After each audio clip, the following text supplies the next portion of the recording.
Chapter 1. July 30th, 1991. For London, which is always gloomy and ready to rain at any time, today is a rare sunny day. The sky was dotted with a few soft white clouds, and the warm sunlight with a hint of heat poured down unhindered. The cozy atmosphere makes people want to put a lounge chair in the yard, take a comfortable nap, and enjoy this hard-earned good weather. However, only a few people have the opportunity to enjoy a leisurely life, and most people need to work hard to stay in this world longer and more decently. Advertisement. This is the case in the Lewisham area of South London. Central areas such as Chelsea and Kensington have been occupied by aristocratic lords and financial vampires. Most of the docks, ordinary wage earners and a large number of Caribbean immigrants can only live in such remote areas. Pedestrians on the street walked hurriedly, fearing that if they were a step slower they would be delayed in adding bricks and tiles to their boss's mansion and luxury car. However, when they pass by an old man, they always can't help but slow down and look back. The old man did not feel offended by this, but smiled and nodded in greeting, walking briskly, even surpassing many young people. The reason why he is so eye-catching is that his appearance and dress are very strange. The old man was tall and thin, with silver hair and beard that were long enough to be tucked into his belt. He wore a purple robe that dragged on the ground. The fabric of the robe looked very expensive, and it was embroidered with dazzling stars and moons. Behind his crescent-shaped glasses were a pair of deep blue eyes, which were clear, bright, and piercing, a look that did not belong to his age. After walking for about half an hour, the old man arrived at his destination, 23 Elm Avenue, with the words Lewisham Children's Home hanging on the door. This is a clean and tidy residential area with white townhouses on both sides of the road. Because it is working hours, the area is very quiet. The doorbell rang. "Here it comes." The old man didn't have to wait too long before a response came from inside the room. Then the door opened and a middle-aged woman in her 40s was stunned for 5 seconds after seeing the old man. Then she asked uncertainly, "You are Headmaster Dumbledore?" The old man smiled and nodded to admit his identity. "Yes, I am the headmaster of Hogwarts, Albus Dumbledore. You should be Ms. Alman, right?" "Advertisement. I received your reply. I came here today to dispel your doubts." Armin smiled reluctantly. "I always feel that the doubts in my heart are getting deeper. What should I do? With such strange attire, can he be a serious principal? Could it be Alzheimer's?" However, Dumbledore did not intend to explain further, but looked inside the room. "Where is the child? Come with me, he is exercising in the backyard." Armin stepped aside and led the way for the old man. By the 1990s, a large number of centralized orphanages in the UK had been abolished and replaced by a family foster care system that encouraged citizens to adopt orphans. The existence of the children's home is more like providing a temporary residence for children with family conflicts or psychological problems. Most of them stay here for no more than 6 months. However, there are exceptions. For example, orphans who do not want to be adopted can live here until they are 18 years old and continue to receive subsidies. Armin is the manager of this children's home assigned by the government. Apart from him, all the staff are volunteers. Crossing the room, Dumbledore followed Armin to the backyard of the villa. There were 4 children in the backyard at this time, all boys around 10 years old. A boy with black hair and black eyes was punching continuously with worn boxing gloves, and the sandbag hanging on the clothesline was shaking. The boy was very handsome, with bright eyes, a straight nose, and delicate facial features, as if he was the most perfect work carefully carved by God himself. "Tom!" Armin called out, and when the boy stopped and looked over, she continued, "This is Headmaster Dumbledore, and he's here to invite you to join their school." "Thank you, Auntie Armin." Tom thanked him and then bowed slightly to Dumbledore. "Hello, Headmaster Dumbledore. Advertisement. Be more casual, kid." Dumbledore smiled and pointed to the house. "If you don't mind, can we go to your bedroom to talk?" "No problem." Tom agreed readily and handed the gloves to a boy.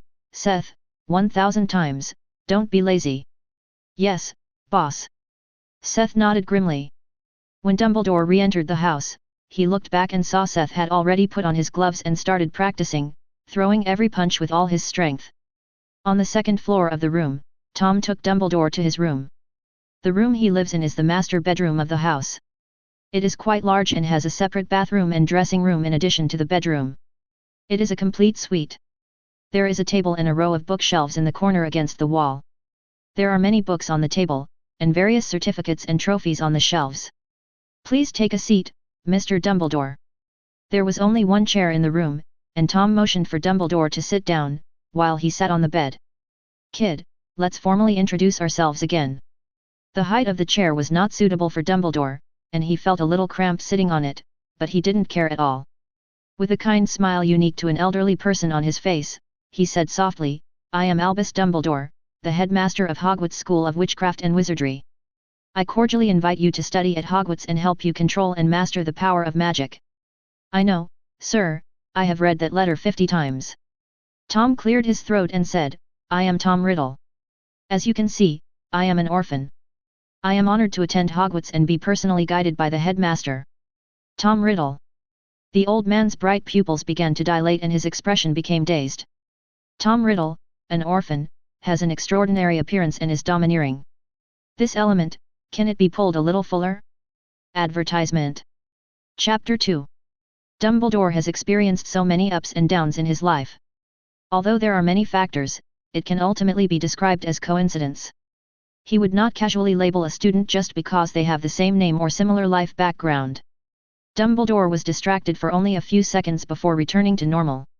Looking at Tom, who was still smiling in a standard etiquette manner, he stroked his beard to cover up his distraction and said gently, Mr. Riddle, I can't say it's an honor, but this is indeed a wonderful fate. We have a very busy potion professor. He was supposed to be your mentor, but unfortunately the potion he was brewing has reached a critical period and he cannot leave. So an old man like me has to trouble you. But you will have a chance to meet each other someday. He is an absolute master of potions and will benefit you greatly. Advertisement. In fact, Mr. Riddle, you are also a very special freshman. Dumbledore changed the subject and asked with a little confusion, my colleagues and I have extensive experience in welcoming Muggle new students to Hogwarts.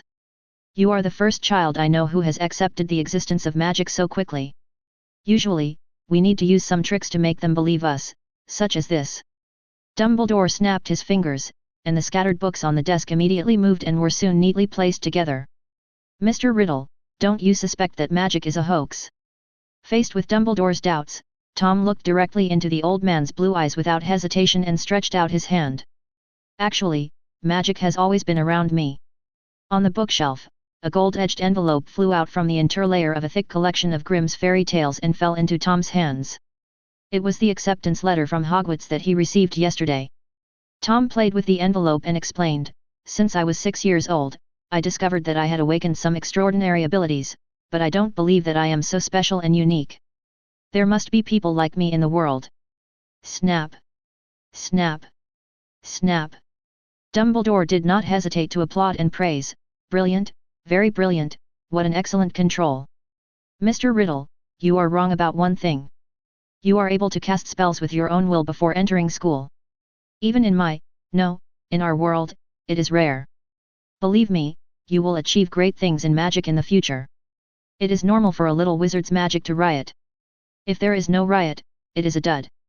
Advertisement. But usually after a riot, the magic power is out of control and will fall into dormancy. Only after obtaining a wand and undergoing learning and guidance can one use magic proficiently. Tom Lu's move just now was extremely skillful, and it was obvious that he was able to control it with ease. But while Dumbledore was happy that Hogwarts would soon have another outstanding student, he also felt a little sad. More like thank you for the compliment. I'm just luckier. Tom lowered his head shyly, but he felt relieved in his heart. This level is past. Tom is a time traveler. When he was 6 years old and his magic was rioting, it also helped Tom awaken his memories of his past life. Of course, Tom didn't know at first that this was the world of Harry Potter, but it wasn't until he started participating in math competitions in his 3rd grade that he met an opponent named Hermione Granger. And after asking, he learned that Miss Granger's father was a dentist, and he was completely numb. It's actually the magical world of Harry Potter? His name in this life has a special meaning in this world. Tom Riddle, isn't that Voldemort? After that, Tom thought about whether he should change his name. But putting aside the fact that he is a minor, if one wants to legally change his name or even his surname, he has to become an adult to do so. The risk of being caught by Hogwarts again after changing his name was not something he could gamble on. After all, it was a magnificent and magical world, and Tom didn't want to take the risk of missing this opportunity. So Tom has lived with this name with great consequences until today, and the day before yesterday he received the admission letter from Hogwarts as he wished. But Tom didn't expect that it wasn't Hagrid or McGonagall who came to lead him into the magical world. Instead, Dumbledore himself took action. Advertisement, but he could understand why the greatest white wizard of this century would be alarmed. Tom Riddle was too special for Dumbledore. Especially since his experience was so similar to Tom's, it was normal for Dumbledore to come and see for himself whether he was Voldemort's reincarnation. When Dumbledore raised the question just now, it was the first difficulty Tom faced. Why didn't he show any shock or doubt? Tom didn't think that his act of shock could fool Dumbledore, an old man with rich experience and who had lived for more than 100 years. It would be better to handle it the way he did just now, openly showing off his talent and using it as an excuse. Of course, this is also a gamble. I bet on Dumbledore's character. He would not become hostile to him just because of his name and use legilimency to explore his memory. If he made a wrong bet, then he would surrender on the spot and tell it all. It seemed that he would not have much to lose. Maybe he could even witness Dumbledore's feat of quickly obtaining 7 Horcruxes. But I can't guarantee whether he will be sliced and studied after that. Fortunately, he made the right bet, and Dumbledore was still a good person and did not do anything out of line. Mr. Riddle, I didn't expect today to go so smoothly. Dumbledore stood up and extended an invitation. It's still early, why don't we get everything you need ready in one go? I also need to go to Diagon Alley to pick up something today. Of course, sir, please wait for me. Tom nodded, walked to the desk and took out a wad of banknotes from the drawer, mostly 10 and 5 pound notes. In the UK, the largest denomination banknote is £50, even after decades of severe inflation. £50 are mostly used for large transactions.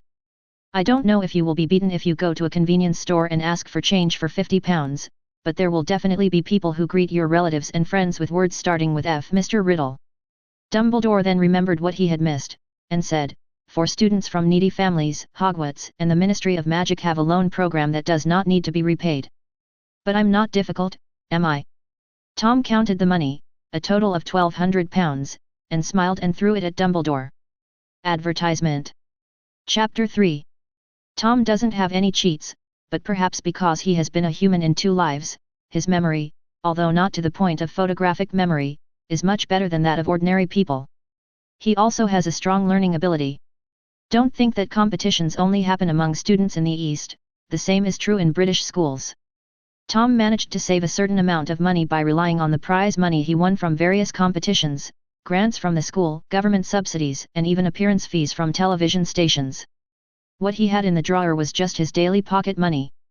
He also had a deposit of £40,000 sitting in a bank account earning interest. When Dumbledore learned that Tom was so capable, he could only give him a thumbs up to express his admiration. After saying hello to Armin, Tom followed Dumbledore out of the children's home. If it were any other child, Armin would never be so relieved, but Tom's understanding and ability since childhood made her feel a lot more relaxed. Perhaps, there may be a reason why Dumbledore secretly used magic?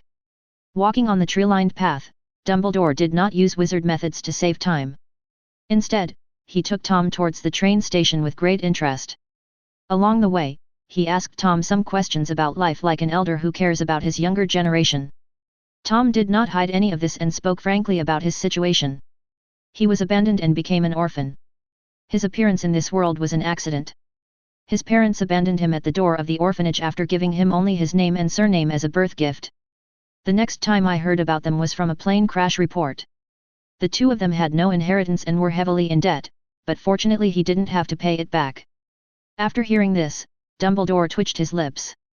This kind of thing seems to happen quite a lot in the Muggle world, where people get pregnant unexpectedly and give birth to the child because of strict restrictions on abortion.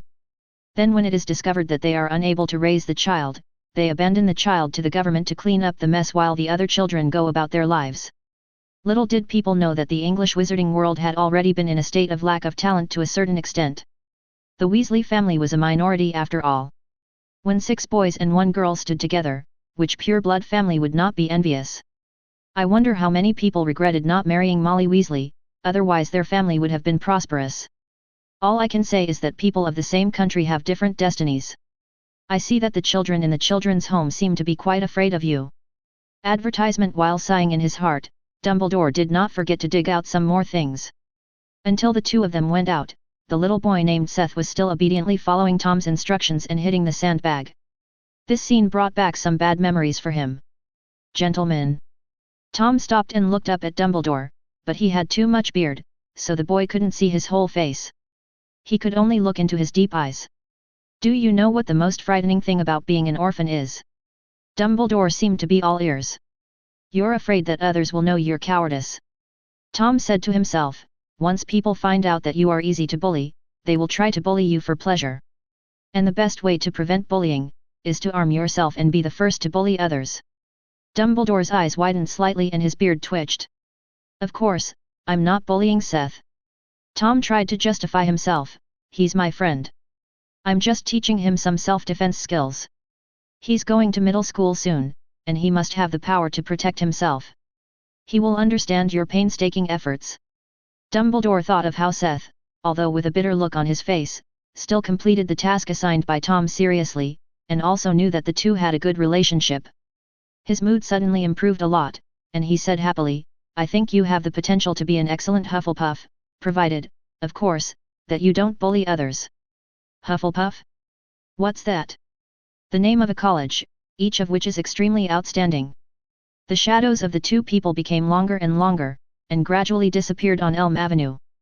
After taking the train and then the subway, an hour and a half later, the two finally arrived at the entrance of Diagon Alley, the dirty and run-down leaky cauldron. Advertisement 3 o'clock in the afternoon is not the busiest time, with only 2 or 3 tables occupied by customers. When they saw Dumbledore, all the wizards who were drinking and bragging immediately stood up and greeted him awkwardly. The hunchbacked man who was wiping the bar with a dirty rag also hurried over with a smile on his face. Good afternoon, Professor Dumbledore. Good afternoon, Tom. Oh, no, there is another Tom here. Dumbledore laughed and introduced the two to each other. Mr. Riddle, this is Tom. Isn't it wonderful? Tom, Mr. Riddle is a new student this year. I am here to take him to buy what he needs. It's fate, nice to meet you, little Tom. The bar owner Tom laughed. Although the British Tom didn't have 100,000 or 80,000, he was more enthusiastic than before for Dumbledore's sake and invited, after you finish shopping, you can sit down and have a drink. It's my treat. It's the non-alcoholic version of butterbeer. Good idea. Dumbledore agreed. Then we must hurry up. See you later, Tom. See you later, Dumbledore. Dumbledore led Tom through the bar and to the small patio at the back. He took out a wand with knobby protrusions and introduced how to enter Diagon Alley. Count 3 upwards, 2 horizontally. The wand tapped 3 times and the bricks began to move, opening in the blink of an eye to form a wide archway, and the bustling crowd rushed in. Tom's eyes lit up as he looked at the dense crowd inside. A world of magic. Yes, the magical world. Dumbledore liked Tom's expression at this moment. He finally saw what a child should be like in him. Let's go, the most important thing, money. Dumbledore took Tom across the street and arrived at the door of Gringotts. Because he was so popular, in just a few hundred meters, people kept greeting Dumbledore and coming up to him to say hello. At the imposing gate of Gringotts, 2 goblins bowed respectfully. One of them became their exclusive receptionist and took the 2 to the front desk to exchange money. Advertisement. Chapter 4. Each person can only exchange 70 galleons, but because of Dumbledore, I can give you a limit of 100 galleons, a total of 505 pounds, including a £5 handling fee. So little. Tom frowned in dissatisfaction. Professor Dumbledore just told me that it can usually be exchanged for about 200 galleons. Because times have changed. Goblins never had a good attitude towards people who couldn't help them make money, but Dumbledore's presence made him more patient and polite. Muggle money is not very useful to us. We can't spend all the pounds we exchange every year, so Gringotts can only control the amount. But don't think it's too little.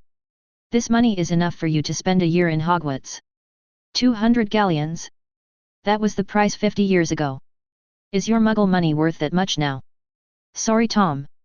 Dumbledore looked embarrassed. The last time I brought students to Gringotts was more than 40 years ago. I don't really know much about the situation. Tom couldn't help but roll his eyes. From 40 years ago to now, prices in the UK have skyrocketed, more than doubling and doubling again. Looking at it this way, the goblins actually still have some conscience? Professor, can you lend me some money? Taking advantage of Dumbledore's fault, Tom did not hesitate to press on. I don't think this money is enough for me to buy more books. I can pay with pounds. Of course, if you are patient, you can wait until I graduate and return it to you in galleons.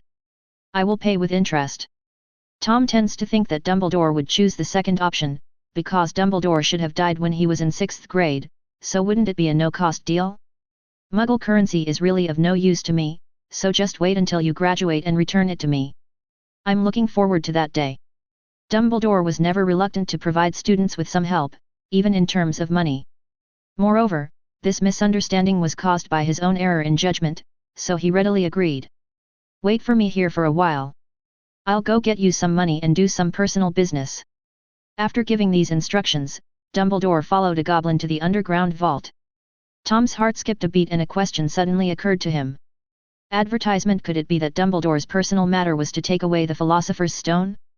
He remembered that he originally asked Hagrid to take it away, but because of his appearance, there was a change?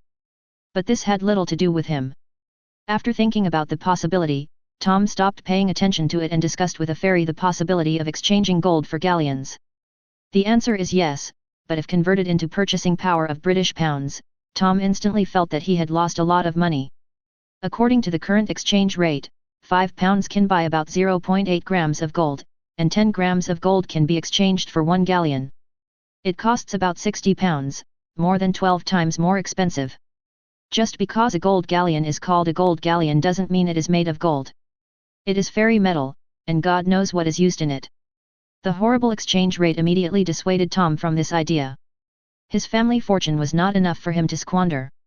It's better for the magical world to make money and spend it. After waiting for about half an hour, Dumbledore reappeared in the lobby of Gringotts, holding a key and a bag in his hand. He handed the bag and the keys to Tom. Here are 100 galleons. In addition, I rented a vault for you, which has 600 galleons in it. Dumbledore reminded, 100 galleons a year. I hope you can plan the use of this money well. Thank you, Professor. I will make good use of your money. Tom secretly admired Deng's generosity. 800 galleons.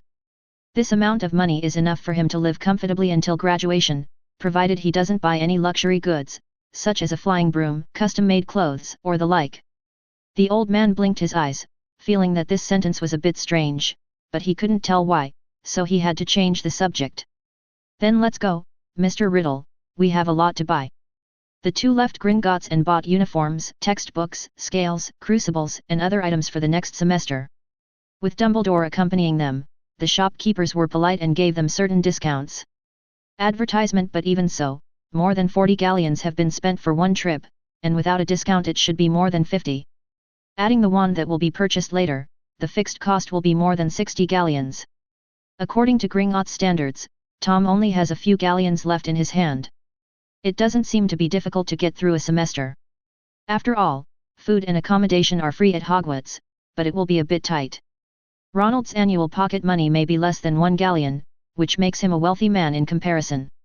Tom has just taken a fancy to a lot of books, each of which is very expensive. He is just waiting to buy them individually next time he comes. With Dumbledore around, he felt a little uncomfortable with everything he did, fearing that it would be overinterpreted. And he didn't plan to stop after spending the 100 galleons he had on hand. He would also use some of the money in the vault. Why is there no system? Tom lamented his bad luck in his heart and followed Dumbledore into the last stop of the day, the wand shop. Without a system, he could only study hard and become stronger and could not just lie down. After entering the door, Tom subconsciously held his breath, fearing that the dust shaken off by opening the door would be inhaled into his nose.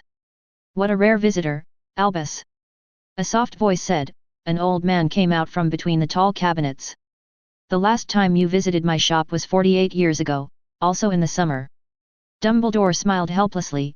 Garrick, stop showing off your excellent memory to me. It will only make me crazy with envy.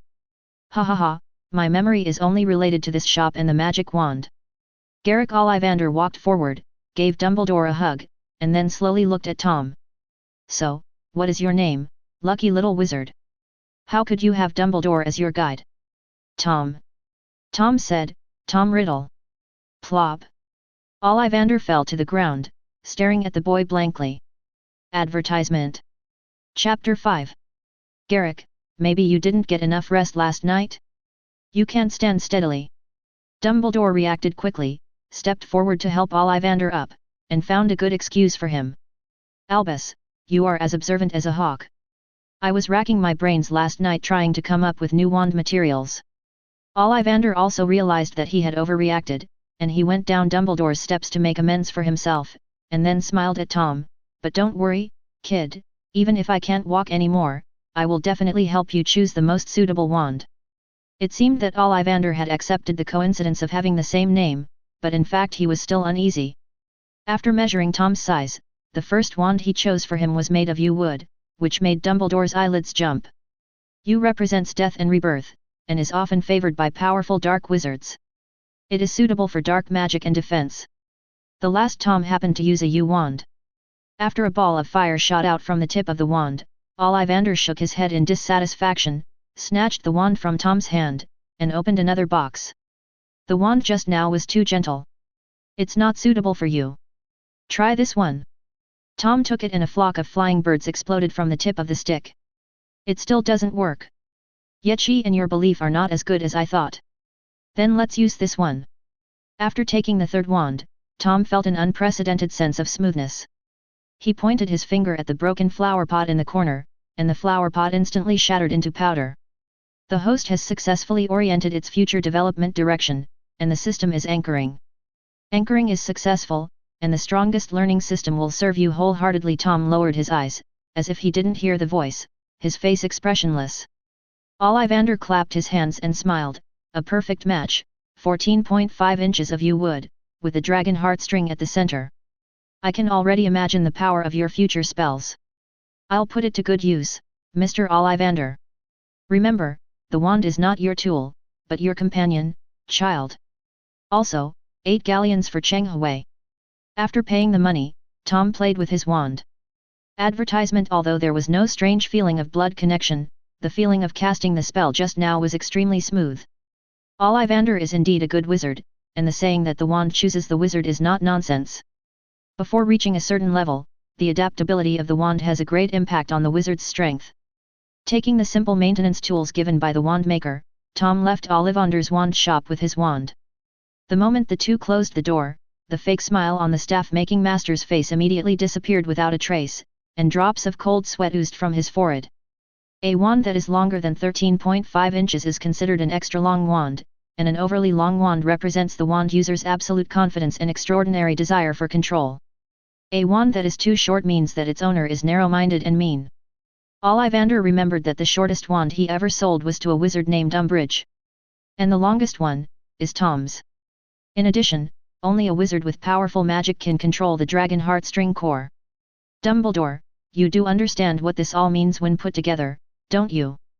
Ollivander muttered quietly, silently putting the scattered wand boxes back to where they belonged. Ah, Mr. Riddle, I remember what I forgot. Dumbledore pointed to the pet shop across the street. First-year students are allowed to bring one pet. Do you want to go take a look? Forget it, sir.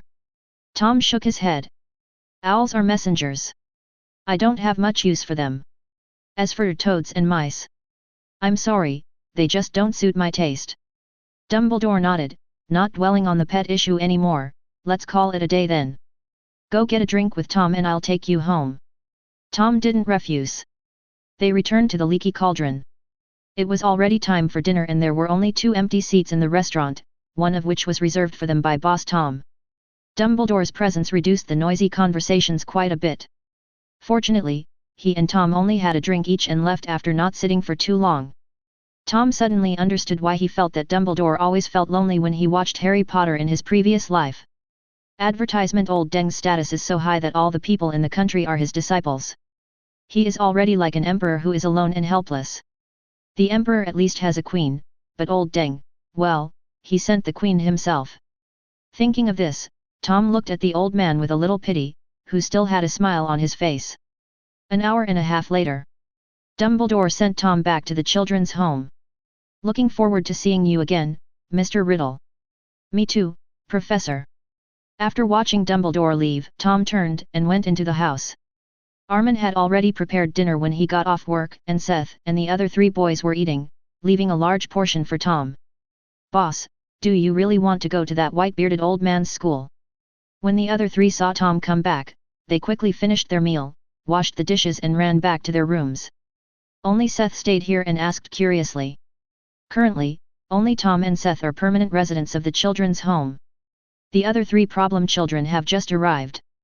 After being scolded by Tom, they were like mice seeing a cat. "This is not a question you need to worry about." Tom took a big bite of steak and said vaguely, "If I know that your academic performance in high school has declined, don't blame me for coming back to deal with you during the holidays." Seth shrank his neck, not daring to refute. "I was just angry for Tom because he was going to a school he had never heard of. In his heart, his boss is so awesome that he is always the best in the school both in studying and fighting. He was more than qualified to go to Harrow or Eton, but those damn schools charged such high tuition fees, which forced his eldest brother to leave." Tom didn't know that his younger brother was standing up for him, so he didn't say much because Dumbledore had instructed him not to tell Muggles about the wizarding world and not to let magical items flow into the Muggle world. He was just a freshman and didn't have the ability to fight against the rules of the wizarding world. After finishing his meal and clearing away the dishes, Tom returned to his bedroom. Open the system panel. Advertisement. Chapter 6. Tom studied the belated system carefully. The strongest learning system, as the name suggests, it is a system that assists him in studying and becoming a super academic master. Any behavior related to learning and that produces results can earn credits, which is also the core mechanism of the system. Credits have many functions. The main functions are: 1. Spend credits to hire a private teacher to teach him/her. The first hour of the day is free, and each hour thereafter must pay 6 credits as tuition. 2. Spend credits to enter the extraordinary state, improve learning efficiency, speed up thinking, surpass your own limits, similar to the effect of weak enlightenment. Each time you enter the extraordinary state, you need 100 credits and it lasts for 10 minutes. You can then spend 10 credits per minute to extend the duration. In addition, the system has another important currency, which is achievement points. The system will reward achievement points for achieving certain achievements in life, academics, or other aspects, or completing system tasks. Currently, Tom can only see one function of achievement points: summoning a teacher. The amount of achievement points consumed varies depending on the teacher's level. An average adult wizard of medium level, B, only needs 1 achievement point. For an excellent wizard, A, it is 10 points. A great man of his generation, S, 100 points. King of the century, SS, 1000 points. Immortal legend, SSS, 5000 points. The gap between each level can be seen how big the gap is just by looking at the price. 30 years constitutes a generation, and a generation of outstanding people refers to the most outstanding talents of this generation. A century is 100 years, and only the most powerful wizard in a century is worthy of the domineering title of King of the last century. Old Deng can definitely bear it. Immortal legends can no longer be simply divided by time. Throughout the history of the wizarding world, such existences are extremely rare. Back to the system panel interface, a gift box appears in the center. This is Tom's novice gift pack. After opening it, the system rewards 100 credits and a chance to summon a teacher for free, with the lowest being a master teacher at the level of a great man of his generation. Advertisement. So, how did the system invite the so-called private teacher? Out of curiosity, Tom used his mind to collect all the rewards. Brilliant golden light filled my eye sockets, and I felt dizzy for a moment, as if I had shaken my head too quickly and forcefully. When I came to my senses, my consciousness had already arrived in a foggy world. This world was so real that Tom had the illusion that he was teleported here, but he could clearly sense that his body was still lying on the bed. At the same time, the system also told Tom the information about this space. This space is called the learning space. The speed of time flows the same as that of the outside world, but the energy spent on studying here will not affect the real world. This means that Tom can study here all night and still wake up in the morning full of energy. Moreover, teaching aids and the books he owns can be materialized in the space, making it a virtual world that is extremely close to reality. However, as long as you enter this space, you have to pay credits, which is equivalent to turning on the famous teacher tutoring function. The 100 points given by the system will be used up soon. After understanding this space, Tom looked around for his first teacher. Ha ha ha ha ha ha. A hearty laugh was heard from the thick fog. The fog in front of Tom dissipated a lot, and his visible range doubled. And in the fog farther away, a tall figure emerged and was striding towards him. A man broke through the fog and appeared in Tom's sight. He was wearing a slanted robe from the ancient Athens period, with most of his muscular body exposed. He wore a laurel wreath on his head, had three-dimensional facial features and a resolute face, like an ancient Greek statue that had walked out of a historical occasion, exuding a strong masculine aura from head to toe. The man observed the foggy space curiously, and finally his eyes fell on Tom, and his smile became even more intense. "You are the little wizard who summoned me, right? What an amazing talent that can awaken my soul that has been dormant for many years. And this strong contract. Child, I am jealous of your good luck." It was easy to hear the jealousy in his tone, but Tom didn't seem to be worried about himself at all. The introduction of the system made it very clear that as long as one came to this space, no one could harm him, and he would be taught everything he had learned. There was no possibility of academic fraud, and he would not be ambushed either. And even without this restriction, Tom didn't think the man would do anything bad. Because this man's temperament is so upright, he is simply the embodiment of light. Compared with him, old Deng can be called a cunning villain. "Sir, shouldn't you introduce yourself before asking questions?" Tom asked back. Advertisement. The system kept him in suspense and still hasn't told him who the teacher summoned this time is. Ha ha ha. The man laughed even more heartily and happily. "You are right, it is me, the private tutor, who is rude. My name is Andres, and I'm an ordinary wizard from Greece. I have some experience in wandless spell casting and the patroness charm, which is more than enough for me to be your mentor." Andres's message flashed through Tom's mind. When they were in Diagon Alley, Dumbledore gave him 2 chocolate frogs to fill his stomach. Each chocolate frog would open into a drawing of a famous wizard, and one of them was the one in front of him, the invincible Andres. This is not Andres's boasting, or a nickname that sounds similar to his surname.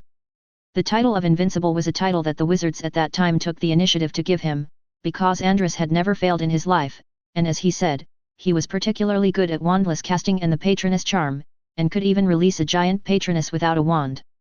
Even in this day and age, no one has ever heard of anyone else achieving this feat, making it a historic achievement. He is the well-deserved king of the century. No wonder Tom had such a good impression of him when they first met. What is needed to cast the patroness is strong positive emotions and happy memories, so it is often used as a criterion for judging dark wizards. Andres's positive energy is almost off the charts. The word positive is written all over his body. "Mr. Andres, my name is Tom Riddle." Tom introduced himself with a smile on his face. "I will be your student from now on. If there is anything wrong, please point it out and I will definitely correct it." Even with the constraints of the system, Tom was always polite and humble to those who could help him. His attitude also won Andres' favor. The man patted his chest generously and said, "Okay, I will do my best to help you become an excellent wizard." Then he said very professionally, "It should cost you a price to use this talent, right? Without further ado, let's get started now." Of course Tom would not refuse. He thought about the teaching methods of Hogwarts.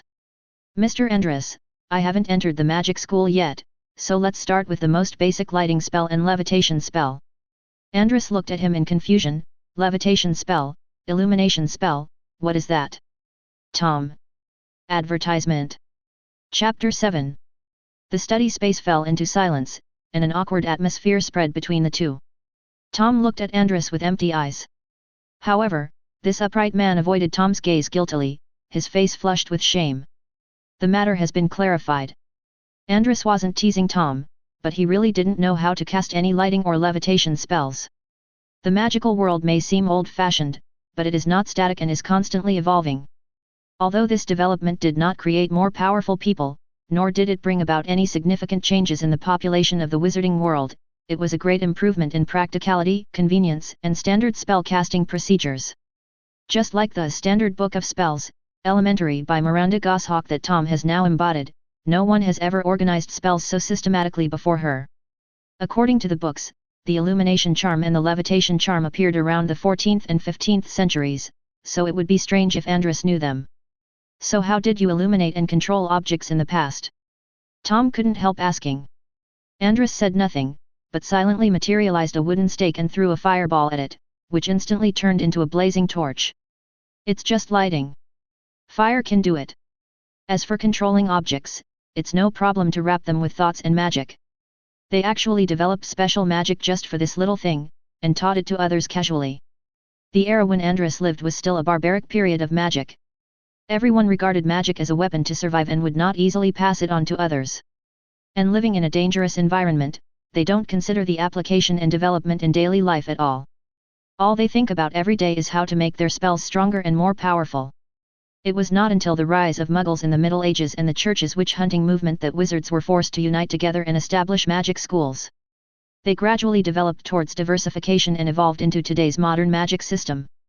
Andrus was full of curiosity about the book Standard Spells, Elementary in Tom's hand, and asked tentatively, "Tom, how about you lend me this book? Maybe there is magic that I know in it. If it doesn't work, I can start with the Patronus Charm, which is the spell I am best at." Tom. Advertisement. He didn't just hire a teacher, he actually found a study partner for himself. You don't even know any magic, and you're already learning the Patronus Charm? Even though he has a cheat, the cheat hasn't worked yet. Forget it, Mr. Andrus. Tom handed the book over reluctantly and materialized another one. Let's study together and make progress together. The development of magic in the future should surprise you. Thank you, Tom. Andrus scratched his head embarrassedly. He had just promised that he would satisfy Tom, but in the end he was the one asking for help first. Teacher Andrus's recognition of the host reaches 20%, and the host obtains Andrus's magic talent. Tom felt a lot more energetic and a smile appeared on his face unconsciously. This is another function of the system, or a benefit. When the teacher's recognition of him reaches 20%, 50%, and finally 100%, he will receive a reward. The reward is an ability or talent possessed by the teacher. Preaching and resolving doubts is important, but the world of magic is unreasonable, and talent is even more unreasonable. A person's ultimate achievement depends not only on how favorable his learning conditions are and how hard he works, but also on his corresponding talent ceiling. The existence of recognition gave Tom the possibility to surpass all his teachers, giving him the opportunity to combine the strengths of all schools and become an unprecedentedly powerful wizard. Tom simply decorated the study space by creating a set of tables, chairs, benches, sofas, and coffee tables. Then he and Andrus each read a copy of Standard Spells, Elementary, and began to learn magic as a novice. Fortunately, the space gave Andrus the ability to speak, otherwise he wouldn't even be able to read books. Andrus the teacher took it more seriously than Tom the student. Although they were all very basic spells, they were enough to open Andrus' eyes. He didn't expect that magic could be so much more. Advertisement. Unlike him at that time, he not only used it to duel with others, but also to kill people. If you understand one law, you will understand all laws. Andrus's understanding of magic has reached a high enough level that learning this introductory knowledge is as easy as a high school student reviewing first and second grade elementary school content. Not long after, he began to experiment, and he cast spells without a wand. Seeing his performance, Tom knew that he had to quickly buy all the textbooks for the next few years, otherwise Andrus would definitely be stuck in his progress. He also began to try to practice the levitation spell and the illumination spell. This was different from his previous use of a wand without the need to rely solely on magic and willpower to control objects. Now he relied on spells to guide magic power to achieve his goals. Tom strictly followed the pronunciation required by the standard spell, waved his wand, and successfully made the feather float on the first try, but failed to control the movement of the feather freely.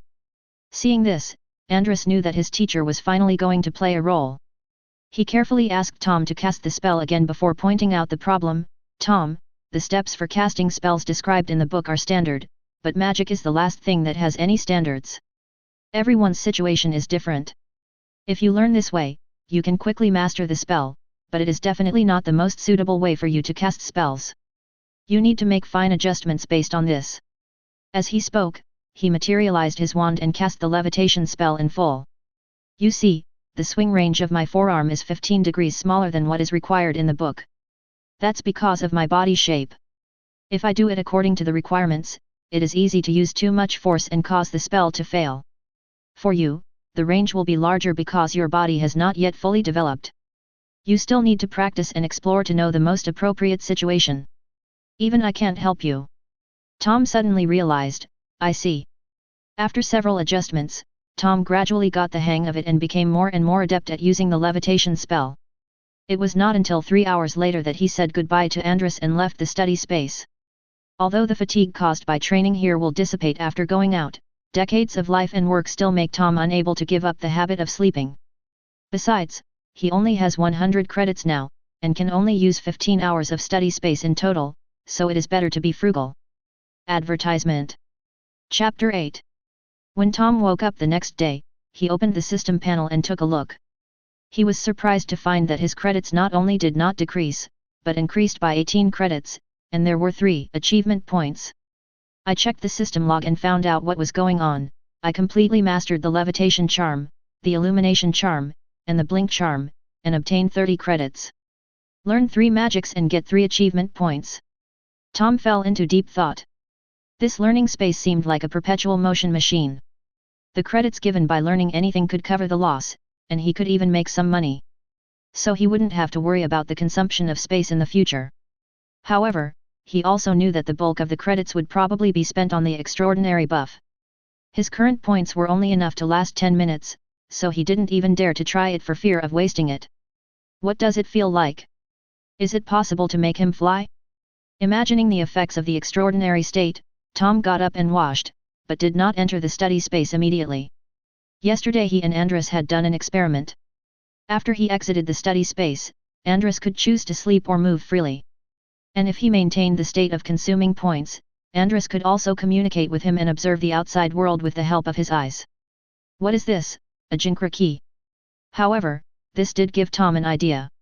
He could buy all the teaching materials first and put them in the learning space, and then he could go into study after Andres had learned them. This would save a lot of points and time.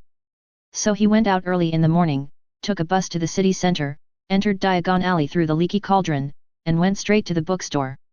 Although Tom didn't know what textbooks the senior grades would use, the clerk knew. Tom went straight to a vacant clerk and explained his request. The clerk looked at him in surprise after hearing what he said.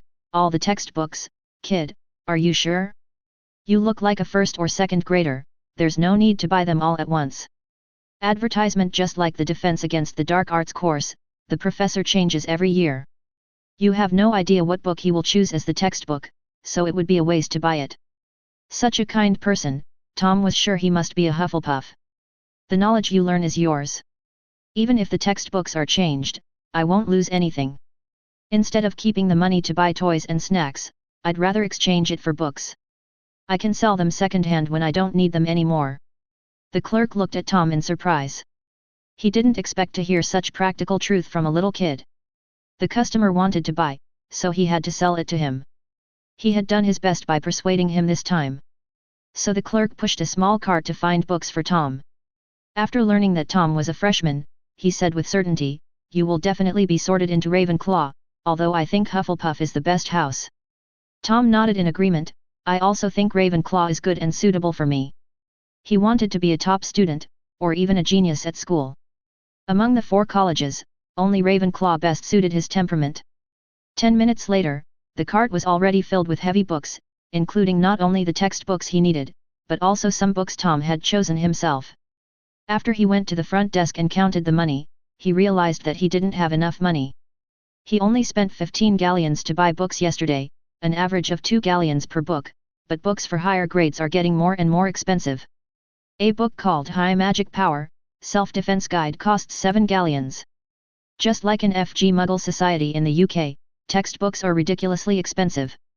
He had heard Armin complain that her son was studying at university and a book cost dozens of pounds, with the most expensive ones even costing hundreds of pounds, which was faster than robbing a bank. Tom had no choice but to go to Gringotts and withdraw another 200 galleons before he could settle the bill, and spent 10 sickles to have an owl deliver the goods to his door. After buying the books, Tom had no plans to wander around. He just bought some fruit snacks at the nearby Waitrose supermarket and then returned home. Waitrose is a high-end supermarket in the UK, and the food sold there is of the highest quality and freshest. Although he was a poor guy in the wizarding world, the money he had in the Muggle world was enough for him to enjoy a high-quality life, and Tom would never compromise himself in this regard. His appetite is larger than that of other people his age, but not too much. It's mainly because he consumes more energy through exercise. Advertisement. You can protect yourself without magic but with your fists, and by the way, collect some protection money from those bad students. At 3 o'clock in the afternoon, 3 owls flew in through the window, dragging books with them. Tom placed them one by one in the study space, but he himself did not go in. He wanted to try out how much his learning efficiency differed between the outside world and the inside world. Phew, this is really tiring. At 10 o'clock in the evening, Tom lay down on the bed and closed his eyes tiredly. Generally speaking, a person's ability to concentrate highly will not exceed 15 minutes. Once this limit is exceeded, concentration will decrease and the mind will begin to wander. If you immerse yourself in something for more than 2 hours, you will start to feel irritated and your efficiency will drop further until you can't concentrate at all. Except for the time for lunch, Tom studied from 3 o'clock to 10 o'clock, but the most efficient time was the 2 hours before lunch. At night, he read the textbook as a textbook, which was not in a learning state at all. The learning points gained in one day were only 30, which was the same as the 3 hours last night. I will consider the extraordinary state when I have more credits in the future. We cannot save money now and we need to use the study space efficiently. After making his plans, Tom soon fell asleep. For the next month, he did not go to Diagon Alley again and just studied magic at home every day. 5 hours a day, I entered the learning space to study with Andres, and the rest of the time I practiced freely in the real world. In a blink of an eye, it was the day before school started. A new book has been uploaded. Please give me flowers and votes. This is a new book by an old author. I can't say how good it is, but I can guarantee that it will tell a complete story and be completed. Thank you for your support. Advertisement. Chapter 9. Are we finally going to Hogwarts? I've been waiting for this day for a long time. It was not Tom who spoke, but Andres. During this period, Andres also learned a lot about the development trajectory and major events of the magic world, and can be considered a half-qualified modern magician. The people he admired most were the 4 great men who had founded the magic school. He often lamented that he did not live in the same era as these 4 great men. Andres couldn't make a specific judgment on the level of wizards of the 4 people, but Andres was sure that they were at least at the same level as him, that is, the king of the century. Tom also asked Andres how he evaluated his talent, but ended up getting an ambiguous answer. There is no doubt that Tom has great talent and has definitely reached the standard of a great man of his generation. But there is a huge gap between the king of the century and a great man of his generation. Andres is unable to make an accurate judgment based on the simple magic he has learned now. Maybe Tom is a late bloomer? In fact, this already shows what Andres meant. Tom is still a little bit short, at a level between the two. Tom was not discouraged by this. His talent was not static. Now he had obtained Andres' magical talent, right? He will have more and stronger talents in the future, so there is no need to rush. Glancing at the system panel, he realized that his relationship with Andres had been getting better and better these days. His approval rating had reached 46 and would soon reach 50, giving him another chance to win a lottery. In fact, what shocked Tom the most was that Andres had another name, Hercules. When Tom found out about this, he thought there was something wrong with his ears, but that was the truth. In the eyes of ignorant ancient people, powerful wizards were no different from gods. Their deeds were passed down and, after artistic processing and change, naturally became myths. However, after reading the Greek mythology of later generations, Andres repeatedly emphasized that he did not have a father who liked to turn into a bull or a swan. His father and mother were just ordinary wizards, and it was only in his case that he became a super genius. Advertisement. Tom, you can now try to learn the Patronus charm. Andres patted the boy on the shoulder, eager to teach Tom his unique skills. The Patronus charm is undoubtedly a high-level spell. It requires high magical power and even higher requirements for willpower and character. Tom's character is not comparable to his peers, he has already reached this standard. The second thing is magic power, and since I have acquired Andres' magical talent, there is nothing to worry about. I've been looking forward to this for a long time, Andres. Tom was envious of the giant guardian angel. Let me demonstrate it to you first. Andres pulled away, wand raised high, expecto patronum. Silvery white mist threads flowed out from the tip of the staff, interweaving to form a huge guardian god. Tom's eyes widened in shock. Is this a patronus? The highest patronus in front of him was over 10 meters tall, and what shocked Tom the most was that Andres' patronus was actually himself. Ha ha ha ha. Andres laughed heartily, very satisfied with Tom's expression. Very unexpected, right? Usually, patronuses are in animal form, which fits the caster's personality and inner reflection. But I believe that the only thing that can protect oneself is one's own strength and belief. Perhaps this is the reason why my Patronus is so unique. After my continuous development, it has many more uses and has a strong restraining effect on the power of darkness. Andrus smiled confidently. Tom, if you train according to the method I taught you, you will have a high chance of obtaining the main body guardian. How about it, are you interested? Advertisement. Tom nodded vigorously. Who can sit still? Compared to animals like sea otters, swans, and stags, the human-shaped Patronus is definitely more handsome. If he could reach the size of Andrus, he would be driving a Gundam. Tom's enthusiasm for learning was completely aroused. He left the study space reluctantly until he was about to leave the next day. He ate 2 pieces of bread and went to King's Cross Station with his suitcase. The suitcase didn't look big, but it had been cast with a traceless extension spell. This spell was indeed difficult, and it took Tom 2 days to master it. It expanded the volume inside the suitcase 3 times. Any more space would make it unstable. And the space expansion is not permanent, the spell needs to be repeated about every month to maintain the effect, but it is enough for now. As for the fact that using the traceless extension charm privately violated the laws of the Ministry of Magic, Tom didn't care at all. He was just a freshman and didn't know such advanced spells. Someone must have wanted to frame him, so they used this spell on his box. 10 o'clock. Tom arrived at King's Cross Station. As the most important transportation hub in London, the station has a huge flow of people. The original meaning of King's Cross was to commemorate George IV, who could not be described as a benevolent and wise king, but was extremely foolish. Even his closest attendants were full of disgust for him and made comments, "No dog was more despicable, cowardly, and insensitive than this king. There may not be many good monarchs in the world, but he is definitely the worst one." Tom really couldn't think of anything worth commemorating about this monarch. In addition to King's Cross Station, there are many statues of George IV in the UK. Following the crowd, Tom came to the middle of platforms 9 and 10 and pretended to bump into the wall naturally. A new world has emerged. The Crimson Steam locomotive stopped beside the platform packed with passengers, with a sign on it, Hogwarts Express. 2 completely different worlds separated by a wall. Tom took a deep breath, stepped onto the train, and started another magical journey as Tom Riddle. Advertisement. Chapter 10. The Hogwarts Express left at 11 o'clock. Tom arrived early, and there were not many students on the bus when he got on. However, he still walked towards the last carriage to avoid being disturbed by people who would be getting on the train passing by the door of the carriage. Arriving at the second-to-last carriage, Tom randomly found a compartment and went in, put his luggage on the shelf, took out a book called A Thousand Magical Clever Responses and began to read. Andrus' voice rang in his mind. The Hogwarts Express is actually hidden inside the Muggle station, and it's not afraid of being discovered. Tom smiled and said, "After all, this is the largest record of the use of the Muggle exorcism charm in the history of the wizarding world. Now the Ministry of Magic sends people to cast the spell every year. I guess the exorcism charm has become the magic that all Ministry of Magic employees are best at. We didn't have such a department in our time." Andrus sighed, "It's really much more convenient.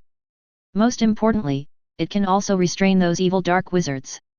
Restraining dark wizards is actually saving yourself." Tom pointed out the crux of the matter: the Muggles in modern society are not comparable to those in the past. Once the magic world is exposed, most wizards will not have a good ending. Andrus was silent.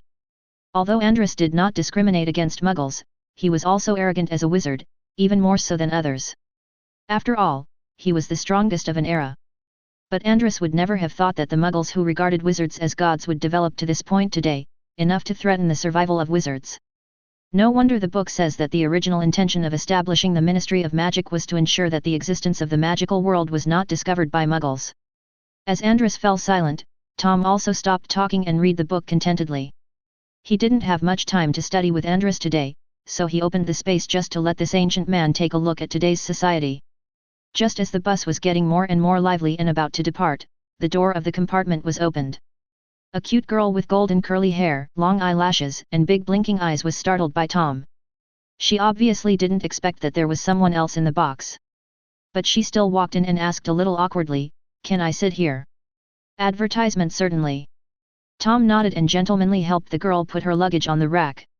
When putting away the luggage, Tom keenly noticed that although the suitcase looked very ordinary, it was embroidered with dark gold edges on the edges and corners, and there was an intricate and gorgeous emblem in the corner. It looks like the other family's emblem. Tom immediately understood that this was most likely the eldest daughter of a pureblood family. After thanking him, the girl sat opposite Tom and secretly looked at Tom, who continued reading. "He is so handsome." The girl was startled by this thought and a blush appeared on her chubby face. She quickly looked away, but her body was honest enough to secretly move her eyes back. As we all know, people named Tom Riddle are all good-looking. His black hair had some natural curls and his dark pupils were concentrating on reading a book. The girl's eyes were firmly attracted by Tom's delicate facial features. She admired him but also felt a little jealous. Why do a boy have more delicate facial features than a girl like her, comparable to her sister? Seeing that Tom had no intention of speaking, the girl moved uneasily and took the initiative to start a conversation. "Hello, I'm Daphne Greengrass, a first-year student at Hogwarts." "Riddle."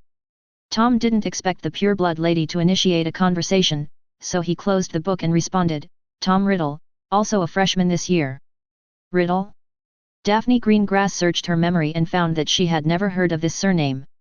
She asked tentatively, "Are you half-blood? Or, pure muggle-born?" "I actually don't know what I am." Tom shrugged casually and said, "I was abandoned by my parents when I was born. Maybe they are pure muggles, or maybe they are squibs. It doesn't matter." Advertisement. "Why, does the eldest daughter of the Greengrass family regret sitting in the same box with me?" The Greengrass family is listed among the top 28 purebloods in the Pureblood directory written by Cantankerous Knot. They are praised as a model of pureblood families, low-key and elegant. Tom subconsciously thought that this girl was most likely the same as Malfoy and would use the bloodline theory to explain things. However, the development of things was beyond his expectations. No, please don't misunderstand me." The girl waved her hands repeatedly, "I don't really care about these things. My mother said that all pureblood families actually have Muggle ancestors. I'm just curious because I've never come into contact with Muggles. I misunderstood you. I apologize." Tom admitted his mistake frankly. "It doesn't matter." Daphne shook her head seriously, and then completely skipped the topic. "I have a sister who really likes fashion magazines from the Muggle world, but she only has an outdated book she picked up many years ago. If you have the chance in the future, can you buy me a few copies? I'll pay for it." "No problem, but you'll have to wait until Christmas." Tom finally remembered some unimportant details. Daphne's sister seemed to be named Astoria Greengrass. She was a person with a very low sense of existence. It seemed that she got together with Malfoy in the end. She had some health problems and died not long after. Tom naturally wouldn't tell this information to anyone. He just continued chatting with Daphne based on what she had started. Usually it was Daphne who asked questions about the Muggle world and he answered them.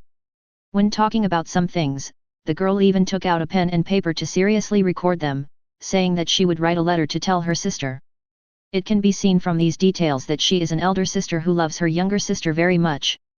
The train had started moving unknowingly, heading westwards towards the Scottish Highlands. The noise from the wheels turning outside the train did not affect the two men's conversation at all. Andrus suddenly popped up and said, "I dare to bet you 1 galleon that this girl likes you." "No, I think she thinks you are pretty and wants your body. Thank you all for your data support." Advertisement. Chapter 11. Tom was startled by Andrus' sudden appearance, and he immediately said angrily, "Andrus, you have a galleon. She's only 11 years old, does she know what love is?" Tom didn't say anything about himself, but it was nonsense for him to fall in love with an 11-year-old girl. "But, it's okay to keep it for a few years first. What's the big deal?" Andrus said nonchalantly, "In our time, many people got married and had children at the age of 13 or 14, and some even earlier." "Then what about you, Mr. Andrus?" Tom asked back, directly triggering the silence and defense-breaking effects. Back then, Andrus was a battle fanatic and a magic enthusiast. Women would only affect the speed at which he learned magic. Not to mention when he was 13 or 14 years old, he would still be a single dog even when he died. His great magical talent was not inherited, otherwise he would have probably created a powerful family. In fact, it makes sense that the magic world pays attention to bloodline. Powerful wizards will always leave behind part of their power and magical knowledge as a foundation, which makes it easier for family inheritance to last longer than with mixed bloods.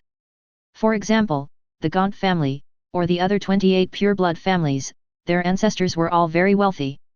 Seeing that Andras was easily knocked out by him and even took the initiative to close his study space, Tom laughed in his heart and continued to deal with Daphne's endless questions. During this process, Tom also asked a few questions. How could the innocent little girl resist the thousands of tricks? She soon revealed everything she knew about the Greengrass family. For example, her mother was the director of the Department of Transportation at the Ministry of Magic, her grandmother was also the director of the Department of Transportation, and her great-grandmother was also the director of the Department of Transportation. By the way, the custom of the Greengrass family is to marry into the family's family, and all the offspring born for 300 years in a row have been female. When Tom heard Daphne complaining that she only had $200 in pocket money every semester, his heart was moved. Marrying into someone's wife's family is not a problem at all. Advertisement: there are 3 semesters in a school year at Hogwarts, and Daphne's annual pocket money is 600 galleons, almost catching up with what Dumbledore gave her for 7 years. A rich woman, or a soft and cute little rich woman, isn't she attractive? Unconsciously, Tom became much kinder towards Daphne, and the little girl always had a smile on her face. At about 12:30, the door of the box was pushed open again, and a smiling woman looked inside. Kids, do you want to buy some food? Certainly. Daphne happily jumped off her seat and came to the cart to pick out food like a curious baby. Although she said she was picking, she bought a little of almost everything, just in different quantities, and she almost cleared out all the chocolate frogs.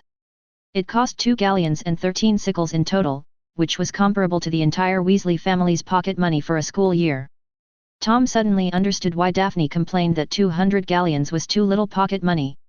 At her rate, it was indeed not enough for 1 semester and would probably be enough in 1 month. Meanwhile, while Daphne was checking out, Tom was secretly observing the salesperson. It is said that this salesperson has been employed by the Ministry of Magic as a salesperson on the express train since 1830, when it appeared.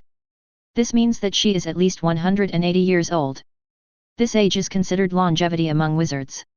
Tom not only observed carefully himself, but also called out the autistic Andras. However, until the salesperson pushed the cart away, neither of them could see any hidden signs of the witch. Tom just thought that this person had a long life and no longer paid attention to it. Daphne generously put all the food on the table and shared it with Tom. Tom also accepted her kindness very calmly.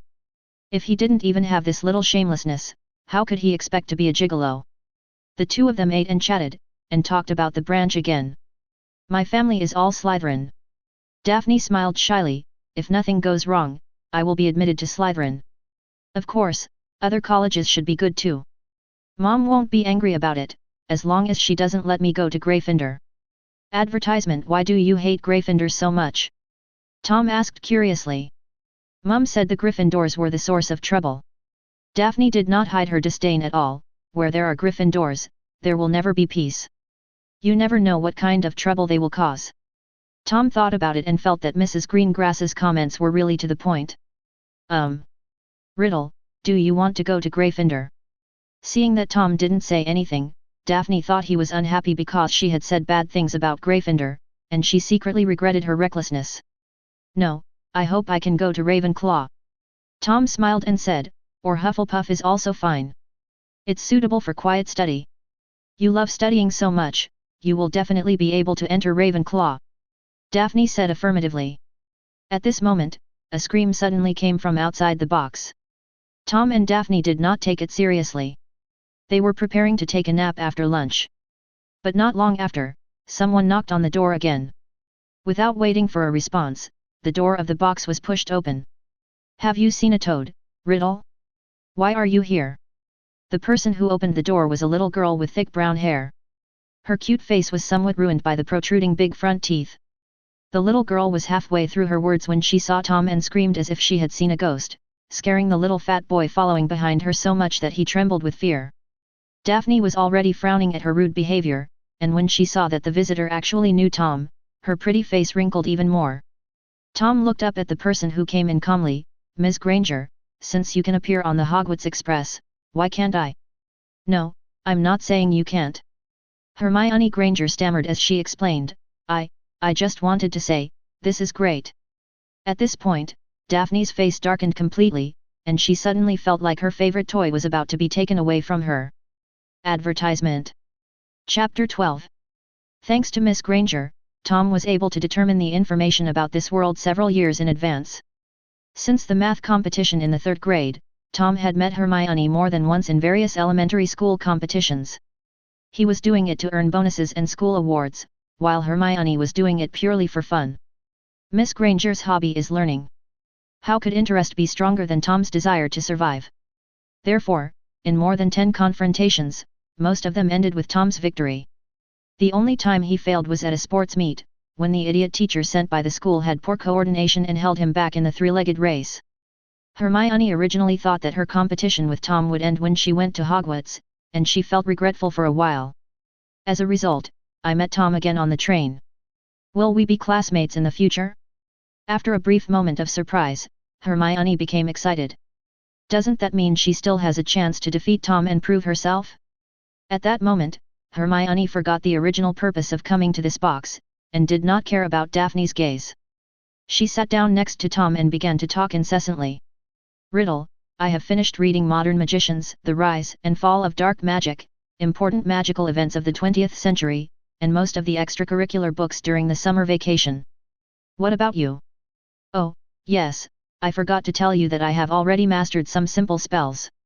Which house do you want to be assigned to? I want to go to Gryffindor. I heard it is the best. Tom closed his eyes and felt 100 birds chirping around him. Finally, when there was a gap, Tom pointed at the fat boy who was standing at the door at a loss and looked like he was about to cry. Granger, have you forgotten your friend? Also, we don't have many toads here. You can look for them in other carriages. Hermione turned around, suddenly realizing what was happening, and gave the fat boy an apologetic smile. I'm sorry, Longbottom.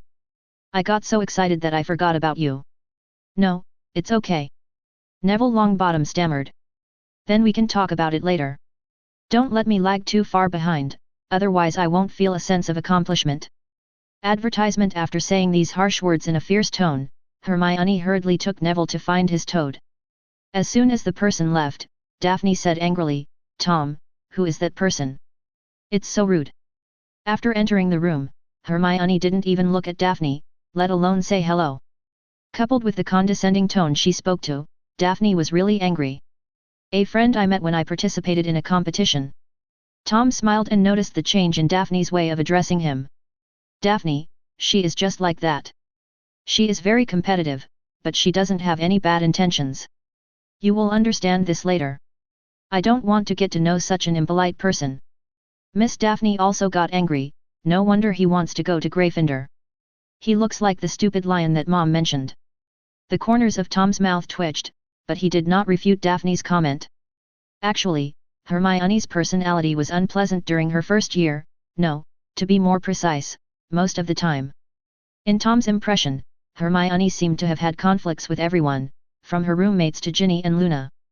Not to mention Harry and Ronald, they were the only two with soft tempers and short memories, they forgot everything after making up. Otherwise, Hermione really wouldn't be able to make any true friends. Tom didn't want Daphne to continue complaining, so he casually changed the subject. The next moment it happened again, but Daphne had fallen asleep. Tom made a gesture for silence, and Hermione had to leave the box again. It was not until the sky gradually darkened and the train slowed down that Tom knew they were about to reach their destination, and he gently woke up Daphne, who was still sleeping. Daphne, who had just woken up, blinked in confusion, looking cute, but she soon remembered the environment she was in. Tom, are we almost there? Well, the train has slowed down. Oh, then we must put on our robes quickly. Daphne got up in a hurry and felt that the corners of her mouth were a little wet. She wiped it with her hand and her face turned red. She was actually drooling. I wonder if Tom saw us? It would be so embarrassing. Advertisement. He wouldn't mind the way I sleep, would he? Tom didn't know that Daphne had so many questions in her mind, but he suddenly found that the girl who was very talkative before going to bed suddenly became silent. With the whistle blowing, the train finally arrived at its destination. Following the crowd out of the car, Hagrid called out to the first-year students to line up and take the boat to Hogwarts. Tom and Daphne also boarded a small boat, along with 2 other freshmen. Tom also counted the number of heads. There were about 80 or 90 freshmen this year, probably less than 100. From this, he inferred that the number of people in Hogwarts was not as small as he imagined. There should be about 600 students in the 7 grades combined. Appropriately expand the world view, and the situation is during the dark period of Voldemort, when wizards have no intention of having children. There will be more and more students from past and future years, and the school will be kept at about 1,000 people. When passing a cliff, Hagrid asked all the little wizards to bow their heads, but in fact he was the only one who needed to do so. It is said that this road is the road that the 4 giants took when they came to Hogwarts, so every new class of freshmen must come here once, which can be regarded as a kind of inheritance. After an unknown amount of time, the boat arrived at the dock. Students came ashore one after another, followed Hagrid up the steps, and gathered in front of a huge oak door. Hagrid raised his huge fist and knocked on the door 3 times. The door opened, and a tall witch in emerald green robes stood in front of it with a serious expression. The freshman who had been talking loudly just now immediately became quiet, not daring to breathe, as obedient as mice seeing a cat. First-year students, Professor McGonagall. Hagrid pointed to a group of little kids on the steps. Thank you, Hagrid. I'll take care of this. Professor McGonagall nodded to Hagrid, then opened the door wide and led the little wizards into the warm and bright hallway. Thanks to for the reward, and thanks to the other big guys for the data and monthly tickets. Advertisement. Chapter 13. Entering the foyer, the freshmen could already hear the noise coming from the main door on the right. The seniors were already in their seats, looking forward to the start of term dinner. I'm Minerva McGonagall, Deputy Headmistress of Hogwarts and Head of Gryffindor. Professor McGonagall first introduced herself and listed a long list of titles to make the young wizards more in awe of her, then continued, let me explain what we are going to do next. Before the opening dinner, your sorting ceremony will be held to decide which house you will be assigned to, Gryffindor, Hufflepuff, Ravenclaw, or Slytherin. This is a very important ceremony. In the next 7 years, you will attend classes and live together with other students in the house. At the same time, your performance will affect the college's grades. Those who violate school rules will have their college points deducted. Professor McGonagall's eyes suddenly became sharp. I can declare here that although I am the headmaster of Gryffindor, if I catch someone breaking the school rules, not only will I not cover it up, but I will double the punishment. The young wizards were silent, and some who had originally wanted to go to Gryffindor had already begun to back off. This dean is so fierce. And more people are worried about the so-called sorting ceremony. Because of tradition, the new students from wizarding families always describe the sorting ceremony as terrifying, while the little wizards born in muggles are completely in the dark about it, and the unknown becomes their biggest fear. Some people felt a lump in their throat and almost cried when they thought about the situation that if they failed the test, none of the 4 colleges would be willing to accept them. Tom saw Daphne beside him muttering to herself, but her voice was too low and he couldn't hear what she was saying. When Professor McGonagall saw these children with sad faces, the corners of his serious and old-fashioned mouth curled up slightly and a smile flashed in his eyes. However, Professor McGonagall is, after all, a qualified professor who is conscientious and loves every student equally.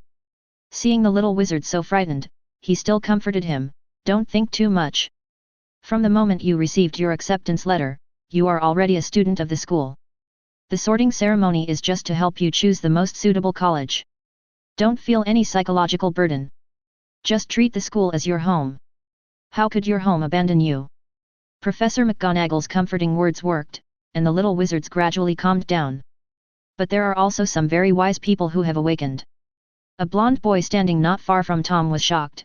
Professor McGonagall, you said that school is our home. Advertisement of course, sir, Professor McGonagall said affirmatively.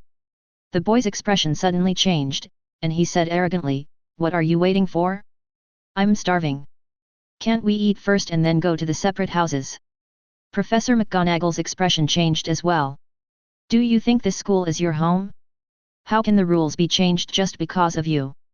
After the division, I will deduct 5 points from your school. Wow! Professor, you lied to me. Tom. Hannah Abbott. The sorting ceremony began, and a ruddy-faced little girl with 2 golden braids walked out of the line and put on a hat. After a brief pause, the sorting hat announced loudly. Hufflepuff. The people at the table on the right applauded and cheered for Hannah, some pointed to the empty seats next to them, and even the fat monk ghost happily took off his hat to greet them. Tom gave his blessing, and smiled as he watched Hannah Abbott stumble back to the table. Great, he's the Iron Hat King.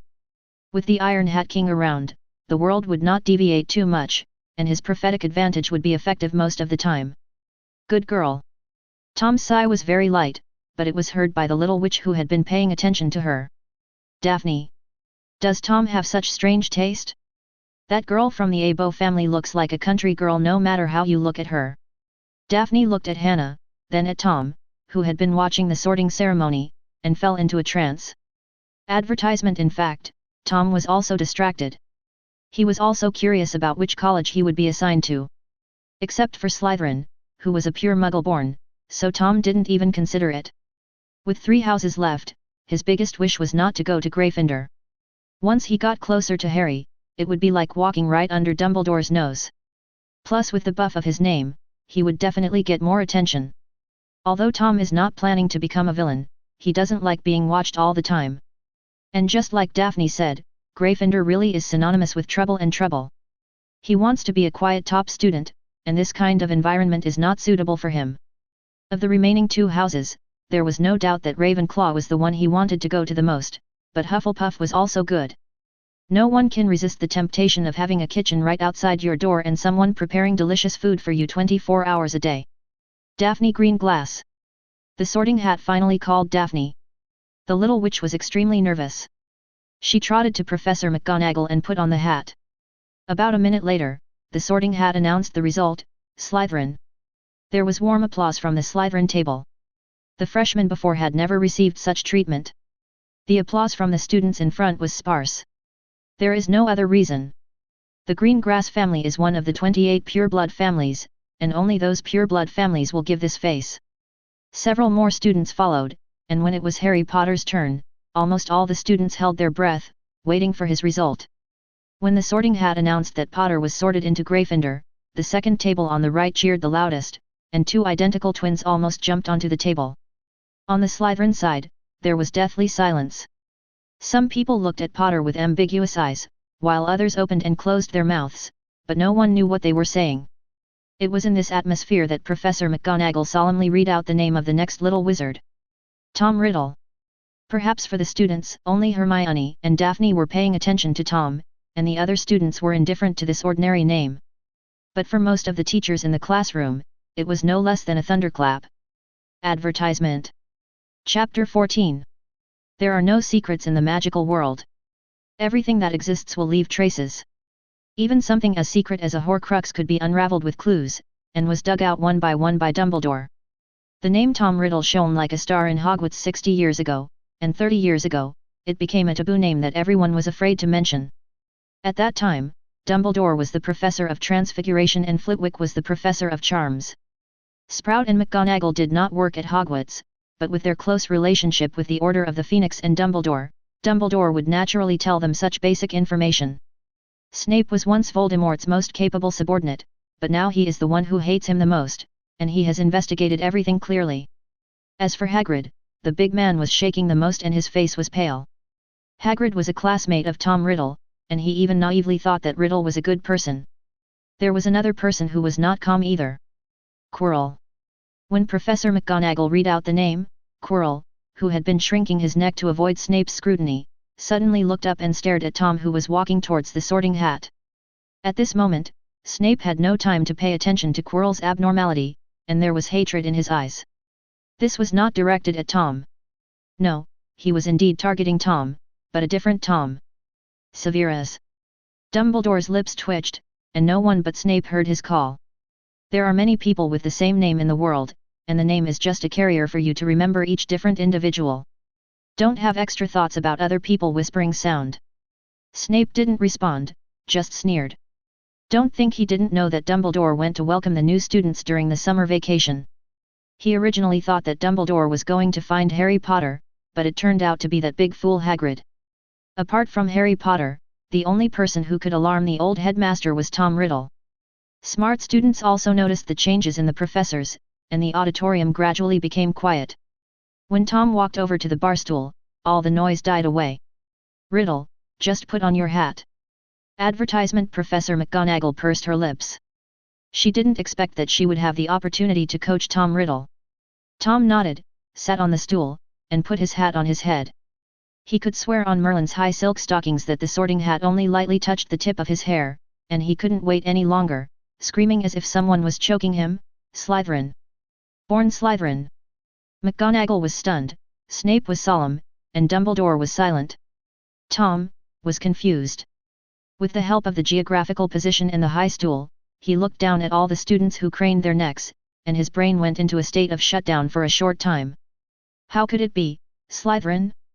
First, he is not a pureblood, second, he is not a half-blood, and third, he has no ambition. Why should he be sorted into Slytherin? Is this Tom Riddle's fate? In the study room, Andrus, who was watching everything silently, almost fainted with laughter. He knew very well what plans Tom knew, there was even a plan to go to Gryffindor, but there was no plan for Slytherin. Just when Professor McGonagall wanted to remind Tom to return to his seat, the boy suddenly put his hat hard on his head in full view of everyone. "Let's talk, Hat," said Tom in his mind. "Well, little wizard, the sorting is over. What do you want to talk about?" a tiny voice said in his ear. "You haven't touched my head just now, so you should be talking about Potter's sorting result, right? He is the savior who defeated the mysterious man, and he is also the last descendant of the Potter family. He has pure blood. He is indeed very suitable for Slytherin." In order to get everything back on track, Tom didn't care and sold Harry Potter directly. "I don't know if Dumbledore will come to talk to him after finding out." "Of course not." The Sorting Hat's voice was a little annoyed. "Riddle, don't doubt the professionalism of a hat. I have never made a mistake in judging anyone. Although I am an old hat, how could my reaction time be so long? Although Slytherin is your sorting result. But this isn't magical at all, how can I possibly go to Slytherin? He is not sisterly." The Sorting Hat continuously absorbed Tom's confused emotions, and its voice became cheerful again, the ambition to become the strongest, the tenacity to never give up until the goal is achieved, and the ancient magic that is purer than Salazar and Godric. Advertisement: if Salazar were still alive, he would definitely kneel down and beg you to become his disciple. Tom gritted his teeth secretly. He was born with the talent, Slytherin. How come he didn't know that he was so bad? This lousy hat slanders me.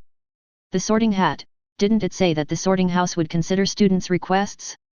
I strongly request to go to Ravenclaw. I reject your request. The Sorting Hat said cheerfully, "Well, don't delay my work. There are still a few little wizards waiting for me. If you really can't bear to leave, you can come to Dumbledore's office to find me. I can chat with you for a few galleons. Then Hufflepuff will do too. You see, I'm a little wizard of Muggle origin. I'm kind-hearted and what I like most is making friends. I'm simply a natural Hufflepuff." Tom tried hard to introduce himself. The atmosphere fell into silence. After a long while, the voice of the Sorting Hat finally sounded. This time, it sounded a little gentler and more persuasive. "Child, you can have nothing, but you must know yourself. Promise me that you will face up to who you are, okay? You stinky hat, sooner or later my mouth will be sewn shut," Tom cursed in his heart. As soon as his idea of revenge came to mind, the Sorting Hat caught on and shouted again in anger, "Slytherin!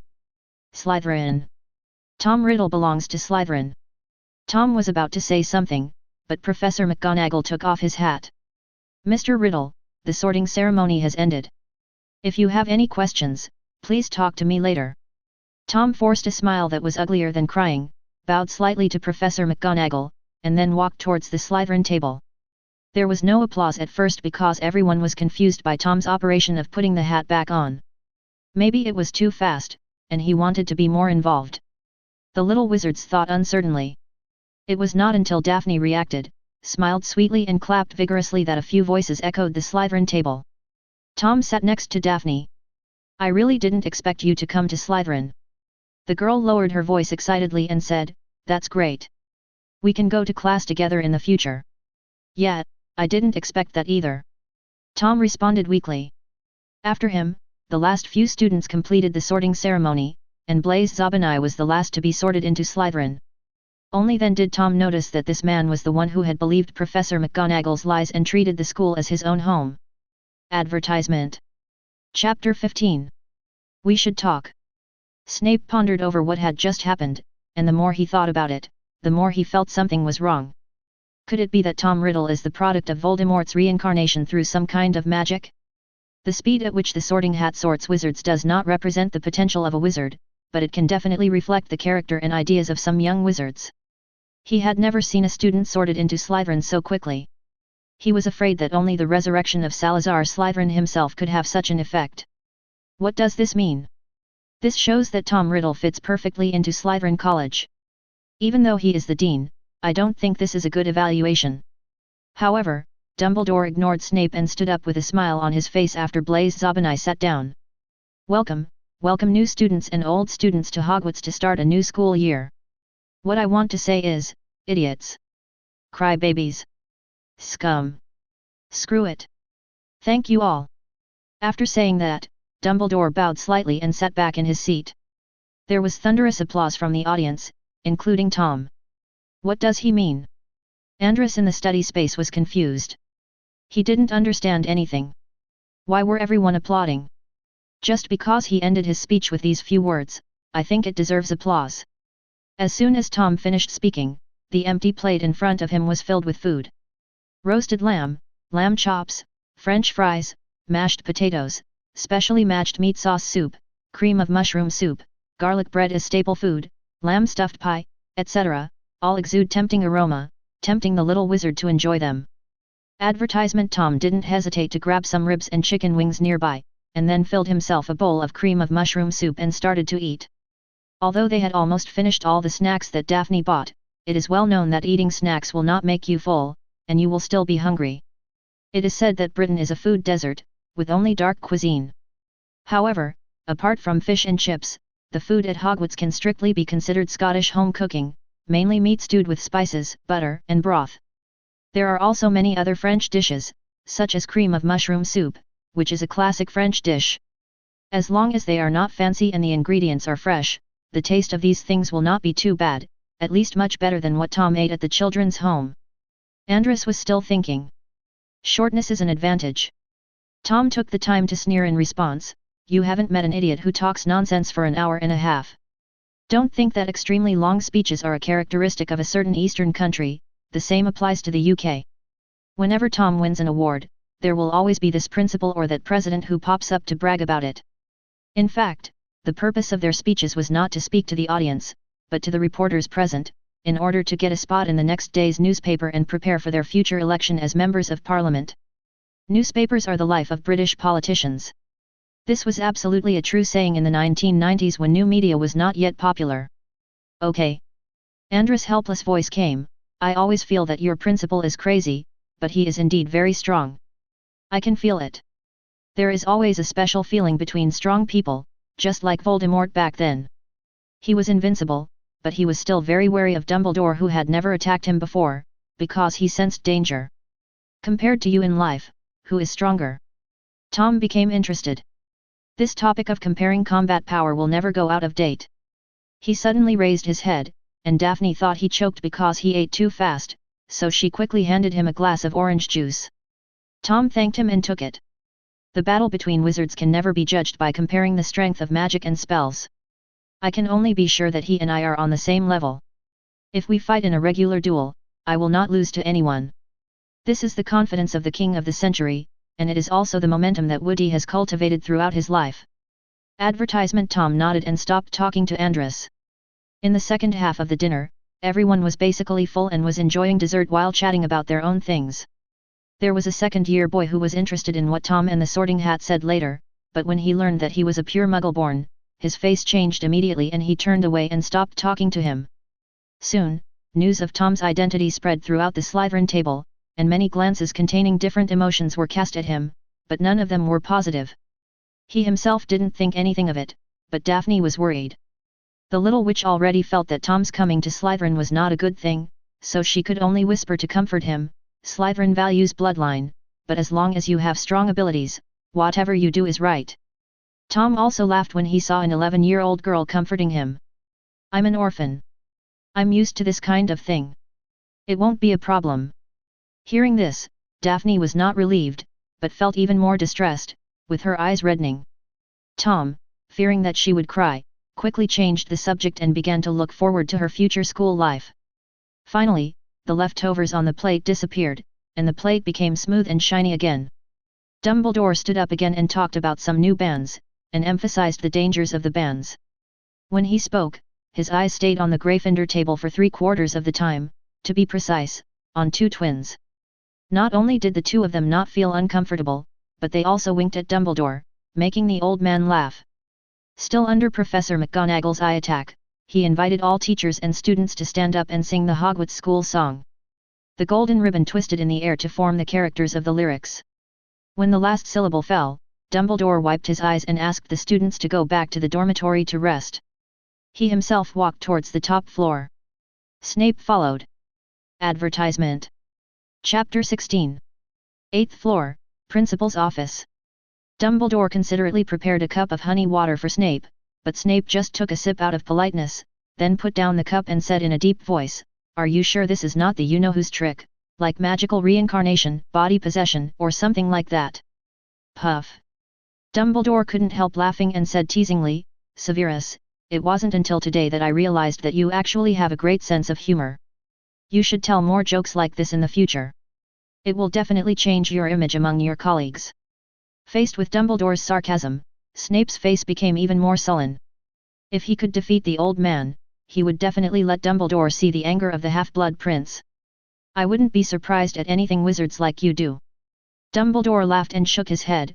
"Severus, you underestimate yourself, and you overestimate me and Voldemort. Indeed, he has mastered some very unimaginable methods and invented many unprecedented black magics. Maybe he can fool me, but that doesn't mean he can fool the Big Four. Hogwarts won't let a person enter the school twice." Snape looked surprised. As the headmaster, he knew how Hogwarts searched all over Britain for suitable young wizards. If Tom Riddle was Tom Riddle, there would be no possibility of a second admission. "Pay more attention to that child," Dumbledore said. "It was beyond my expectation that he was sorted into Slytherin. Given the atmosphere in your house, he might run into some trouble." "Survival of the fittest," Snape said very coldly. "Even though I am the head of the school, I cannot interfere too much in the affairs of students. This is the long-standing rule of Slytherin. As the college that places the most emphasis on class, Slytherin is more realistic and closer to real society than the other three colleges." Even if he could have intervened, Snape didn't want to focus his attention on an insignificant student. When Harry Potter entered school, Quirrell's personality changed drastically again, and he had a familiar aura, so Tom Riddle was definitely one of the top characters. "No, Sev, you misunderstood me," Dumbledore explained. "I meant that the other Slytherin students would be in trouble. Riddle is not Tom, but he has many similarities with Tom. He has a really good talent for magic, and because of his background, he is used to protecting himself with force. If something unpleasant really happens, I hope he will be gentle." Snape. "I have to say, Dumbledore is pretty good at judging people."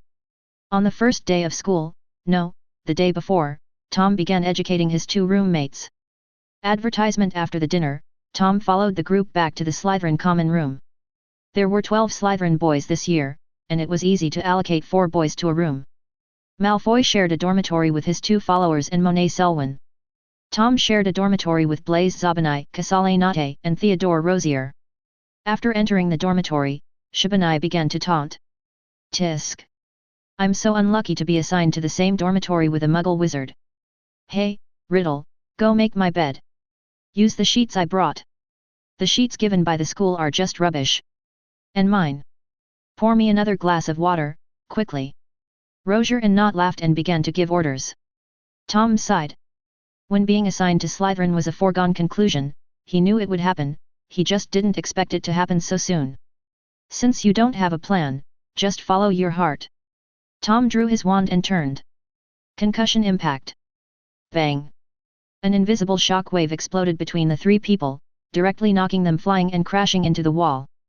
Before they could come to their senses, Tom's wand pointed at the pen holder that was knocked to the ground, and the 3 quills inside transformed into 3 ropes to tie the people up. The wand swung, quickly lengthening and softening into a whip. Bang! Ah! Zabinai screamed as the whip hit his body, causing goosebumps all over his body in pain. Tom did not let the other 2 people go either. Suddenly, there were 3 spinning tops in the room. After each person had been whipped more than a dozen times, Tom finally stopped. I heard that Slytherins are all shrewd, cunning, and ambitious. Why are there idiots like you? You dare to pick a fight without even knowing the details of the person you want to bully. Do you think you can defeat me? Pureblood, hey. Advertisement ooh. I'm going to tell Mom. I'm going to fire you. Put me down, Riddle, put me down. I was wrong, don't hit me, don't slap me. After all, they are 11-year-old children. The idea of pureblood supremacy was instilled in them by their parents. They simply cannot listen to what Tom said now. But you have to listen to what the whip says even if you don't want to. Another guaranteed 10-draw streak. Soon, the three of them calmed down. Tom lifted the magic and Zabinai, Rosier and Selwyn all knelt down in front of Tom obediently. Remember, I have the final say in this dormitory from now on. If anyone disobeys me and breaks my rules, I will whip you or strip you naked and hang you at the school gate. Tom glanced at them with a playful look. Rosier, Selwyn, the famous 28 pureblood families, how do you think your elders would react if I really did this? Zabinai, you always mentioned your mother during the dinner. You don't want her to know that you embarrassed yourself so much right after the start of school, right? The three of them trembled and nodded repeatedly. So scary. This man is simply the Dark Lord. No, the Dark Lord is one of their own. Tom is even scarier than the Dark Lord. Don't blame me for not giving you a chance. Putting away his wand, Tom completely let himself go. We are Slytherin, and we are the winners. As long as any of you can defeat me, no matter what means, you will be the winner, and you can retaliate 1,000 times. If the Sorting Hat knew that Tom had taken on the role of a Snake House student so quickly, it would definitely brag about its vision for a whole month. But if you fail, you will also have to bear the corresponding price. Do you understand? Understood. The three Shabinis responded loudly, fearing that they would be punished again for not being energetic enough. They buried their hatred deep in their hearts. As long as Tom is defeated, he can take revenge. They will remember this grudge. Advertisement. Chapter 17. After giving his ignorant roommate a good beating, Tom was able to vent a lot of his depressed emotions. He ordered the three of them to wash up and go to bed as quickly as possible, and only entered the study space after the dormitory was quiet. What took so long? After the dinner, Tom closed the study space, and Andrus naturally didn't know what happened next. When Tom sighed and explained the whole thing, Andrus laughed. It seems that reality is more magical than what is described in books. Pure blood? Bloodline means nothing in front of strength.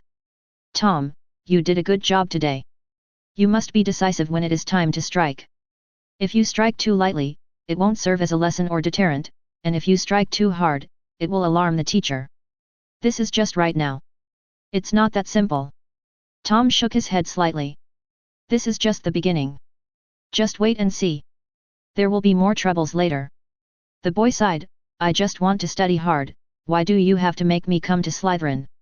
Andrus sneered, boy, I didn't want to tell you before because I respected your choice, but after reading so much information about Hogwarts, I realized that Slytherin is the most suitable college for you. Why? Tom asked puzzled. Andrus crossed his arms and explained in a serious tone, knowledge is very important to wizards, but throughout history, including after my death, I can guarantee that no wizard has become the strongest by relying on pure accumulation of knowledge. Then he pointed to his brain and said, do you know what is the most important thing for a wizard? Tom answered without hesitation, magic and will, when combined, guided by magic spells, can change reality. This time it was Andrus' turn to shake his head, you missed one more, emotion. Tom was puzzled, isn't will just emotion? This most basic theory has been mentioned in more than one book, but no book has ever distinguished between will and emotion. Andrus smiled, and the rarely used wand appeared in his hand again, raised above his head. Advertisement expecto patronum. The giant guardian god appeared with a strong sense of oppression. Andrus spoke, and the giant guardian god also spoke, and the voices resonated. Powerful magic, strong will, and abundant emotions. Magic power is the root of everything. It is the foundation of your spells. Willpower affects the success rate of casting spells. A more determined intention can guide magic power to complete the transformation. Emotions determine the upper limit of a spell. Remember, Tom, magic is subjective. Even though the mind is infinite, it must have something to rely on. This support is emotion.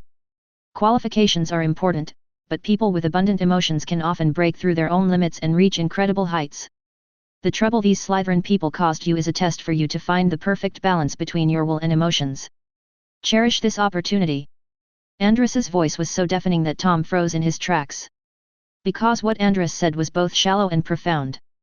Tom could understand his shallow words, but he touched upon the essence of magic, which was difficult to understand, absorb, and transform into his own perception. Tom entered his transcendental state for the first time to absorb and digest Andrus's teachings. 10 minutes passed silently, and the boy's lifeless eyes gradually recovered. There was an indescribable meaning on his body, and his eyes became more lively. He also imitated Andrus and raised his wand, expecto patronum. Silvery white mist gushed out, and as his thoughts progressed, it gradually took shape into a human form. However, compared to Andrus's patroness with clear features and a huge body, Tom's patroness could only barely show the outline of a human. Its size is not much bigger than his own. But even so, Andrus was particularly surprised. As early as the third day of learning the patroness charm, Tom had already reached the level of condensing a physical patroness, but was broken up by Andrus himself. The reason is that once the form of the guardian god is fixed, it will take a lot of effort to change the form and become a special guardian god like him. Andrus also went through a lot of hardships to succeed, so he naturally would not let Tom take the same detour as him. The most difficult step is to preliminarily determine the form of the guardian. This time, Andrus just wanted Tom to adjust his mindset and not think about studying all the time, but he didn't expect to get an unexpected benefit. Advertisement teacher Andrus's recognition of the host has reached 50%, and the reward is being drawn.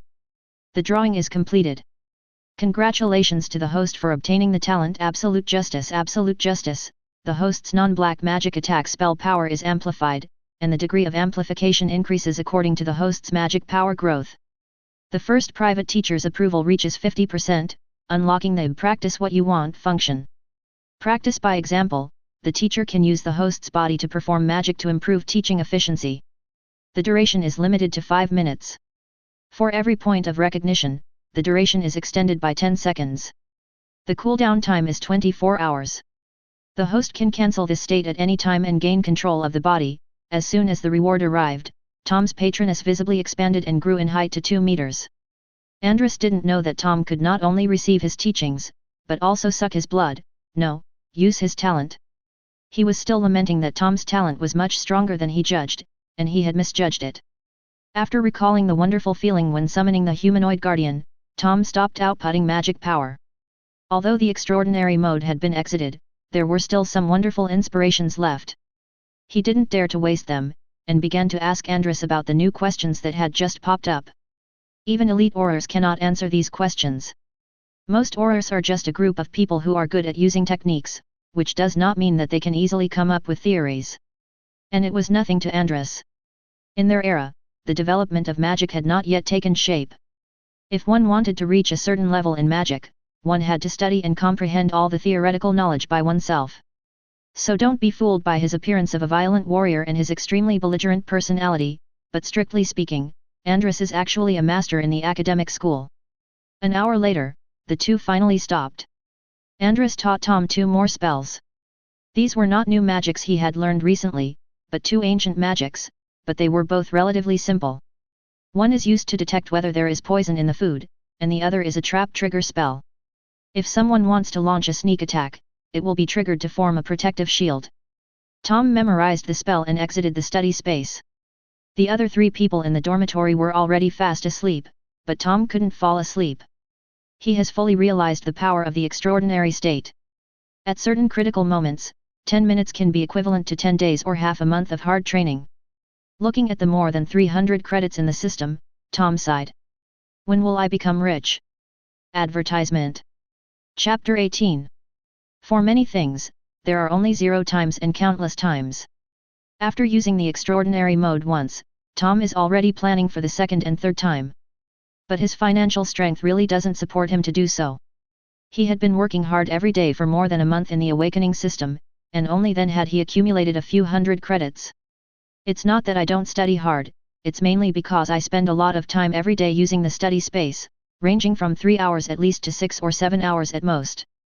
Because of learning spells and gaining various small achievements these days, his achievement points are almost over 100, but the accumulation of credits is slow. But when he saw the number of achievement points, Tom became interested again. Should we hire another teacher? 100 achievement points can summon a great man to be your teacher. Andres is good in every way except that he doesn't understand the modern system. Basically, he taught me after learning it. The powerful magic that Andres mastered is considered ancient magic today and is very difficult to learn. Not only does it require very advanced magic theory as support, but it also requires the study of ancient magic words, Cretan, Mycenaean, and Ionian dialects, the language used to write the Iliad and the Odyssey, which is also a kind of magical language. So now, in addition to the Patronus charm, there is also the impact charm that was used against the 3 Zabanai people before, which was the spell that Andres had used before, as well as the 2 protection charms that he had just obtained. All Tom had to learn were the basic spells from the book, and he couldn't access the more advanced ones at the moment. The restricted section might have what he needed, but after thinking about his name, origin, and the college he attended, all right. He didn't intend to hang out in the restricted books section so early, as this would simply touch old Deng's sensitive nerves. Tom has come to his senses now. Andres played an indispensable role in Tom being sorted into Slytherin. The Sorting Hat has a key sentence, it has purer and more ancient magic than Salazar. This change must have happened because he drew Andres's magical talent. In Slytherin, where bloodline is important, if we only talk about the purity of magic, he is almost the ancestor of everyone, including Slytherin himself. Advertisement. But after thinking about it, Tom gave up looking for another teacher. Although there is only one level difference between a hero and the king of the century, the actual level can be said to be a world of difference. There are outstanding people in every generation. For example, the 4 deans of the school are absolutely outstanding people in their respective fields.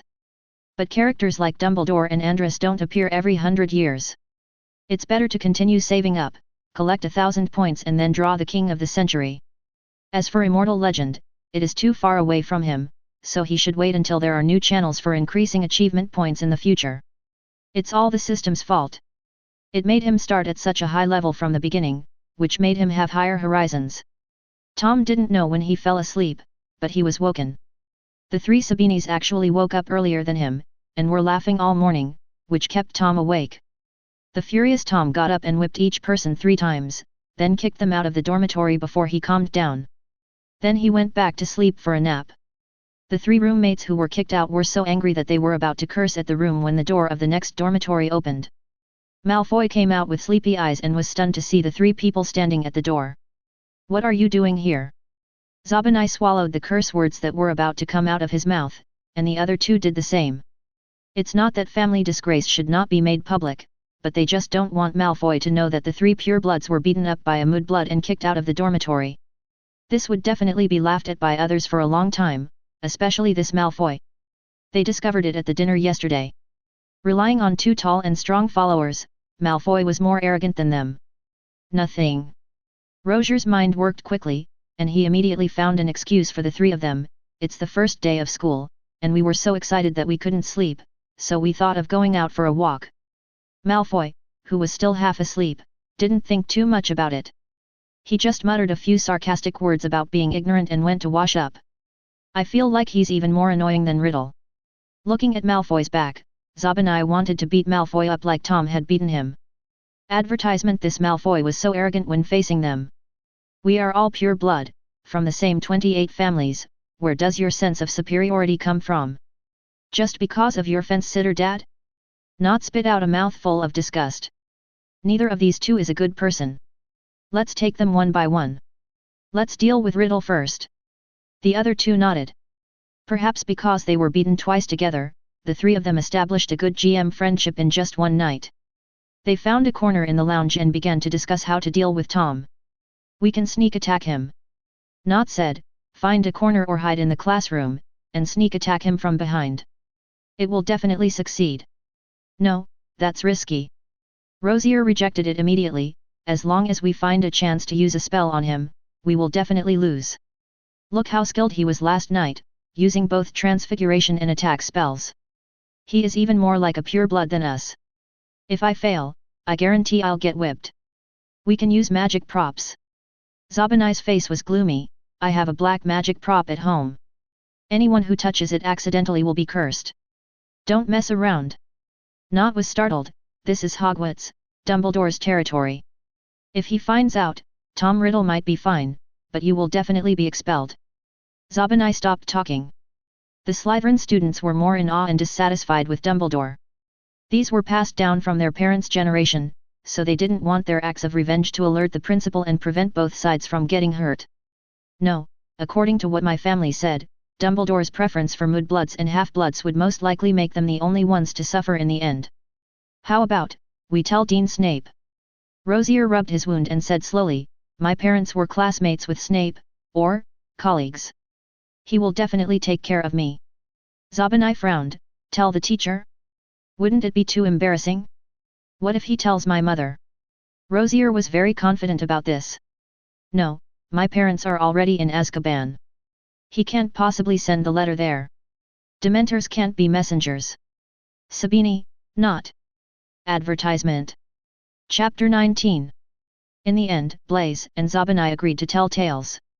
It is low cost and effective quickly. Just mention it to the dean and ask him not to tell his elders and classmates about it, and you can avoid the possibility of embarrassment. The three of them discussed it and decided to go and file a complaint soon.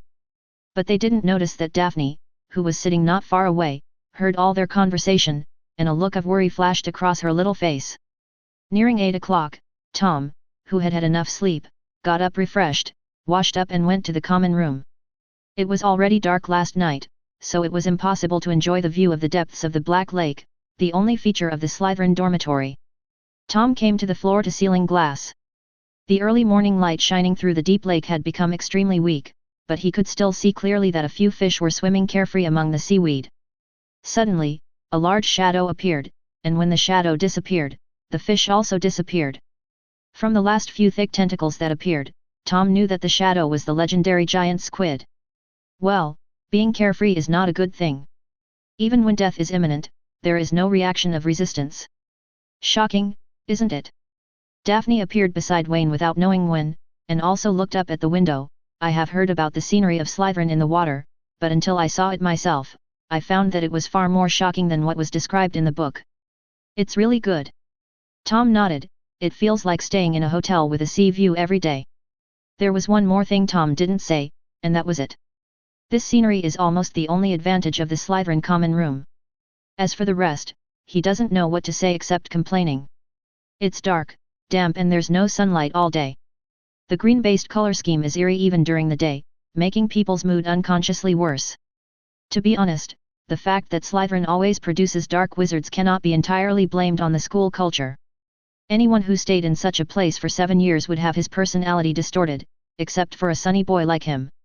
What Tom couldn't stand the most was the damp feeling. When he woke up in the morning, he felt that the quilt had sunk a lot, and water would come out if he twisted it hard. Damn it!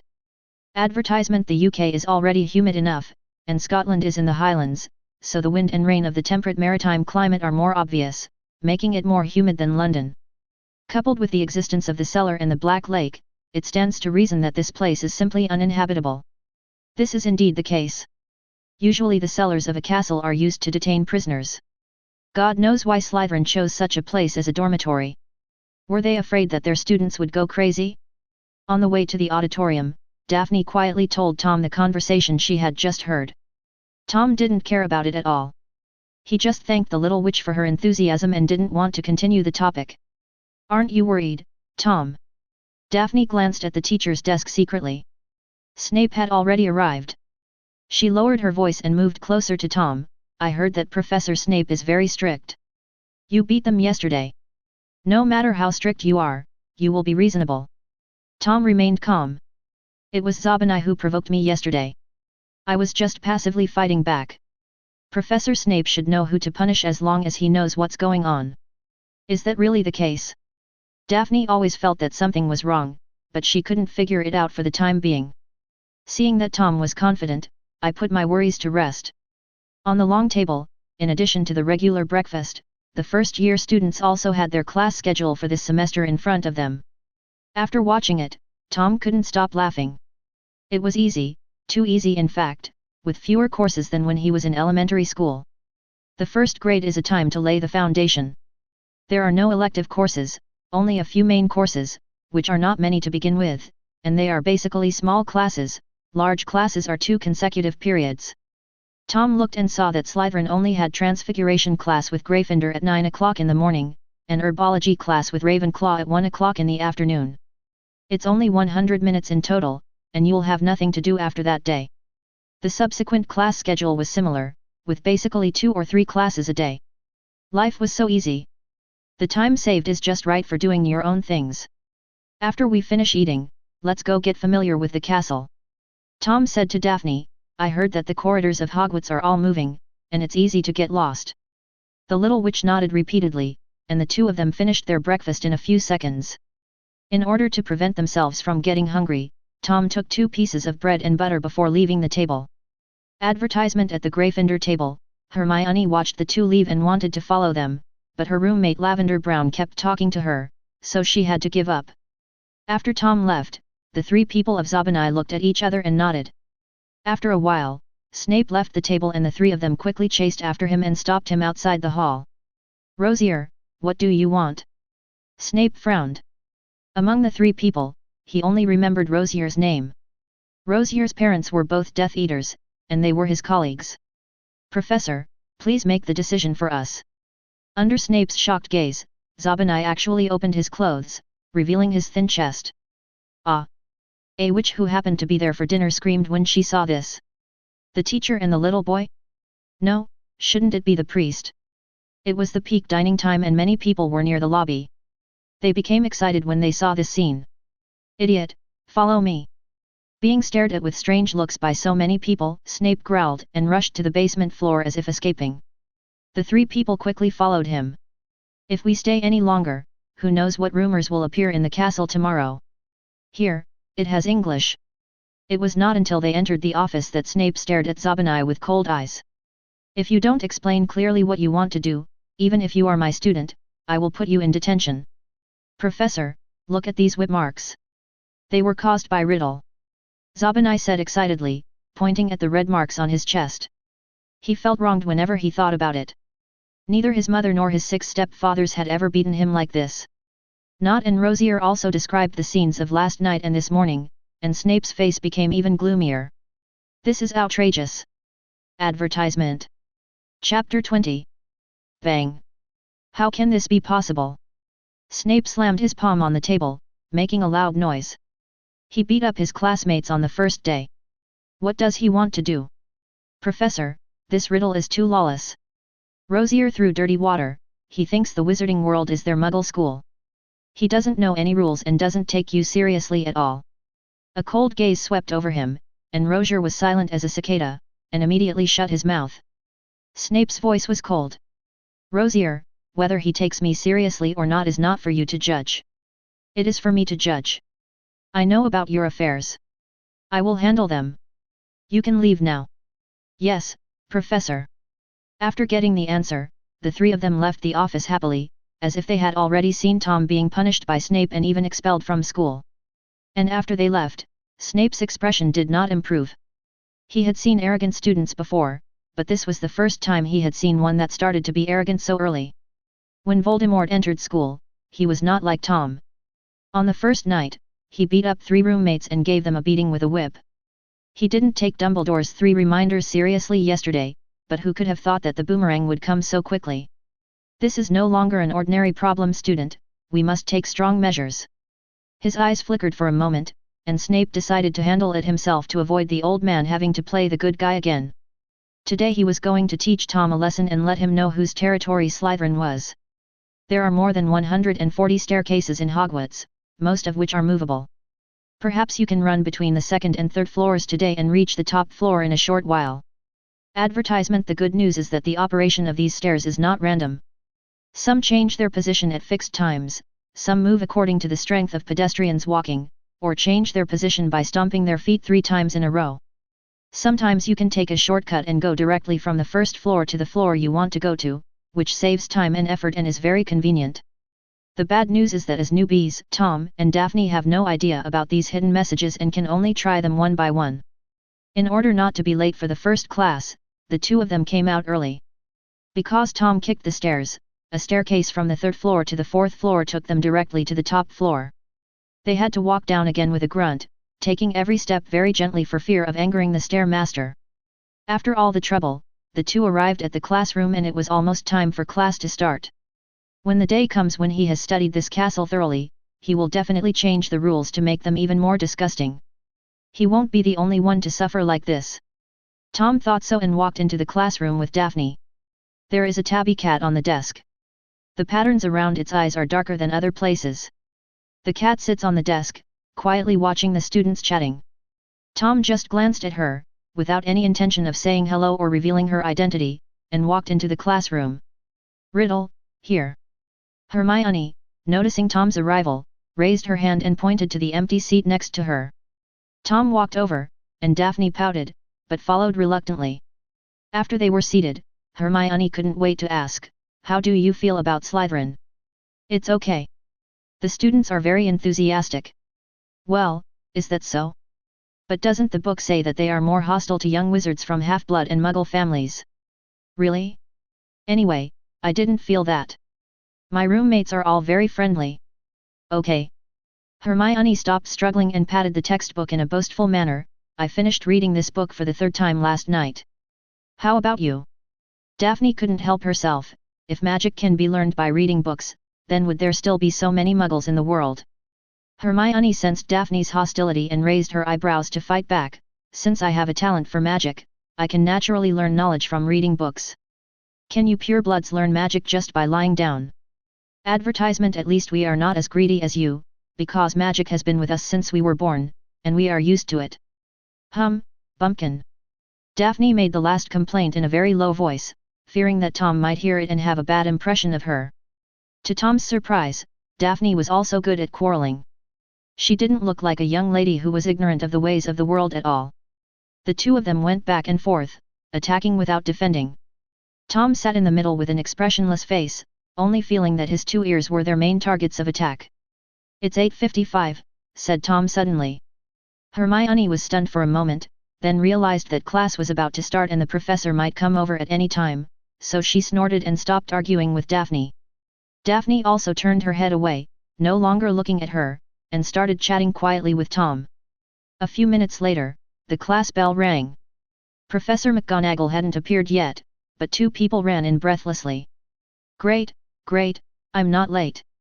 Harry panted, supported on his knees, a smile on his face, and quickly found an empty seat with Ronald and sat down.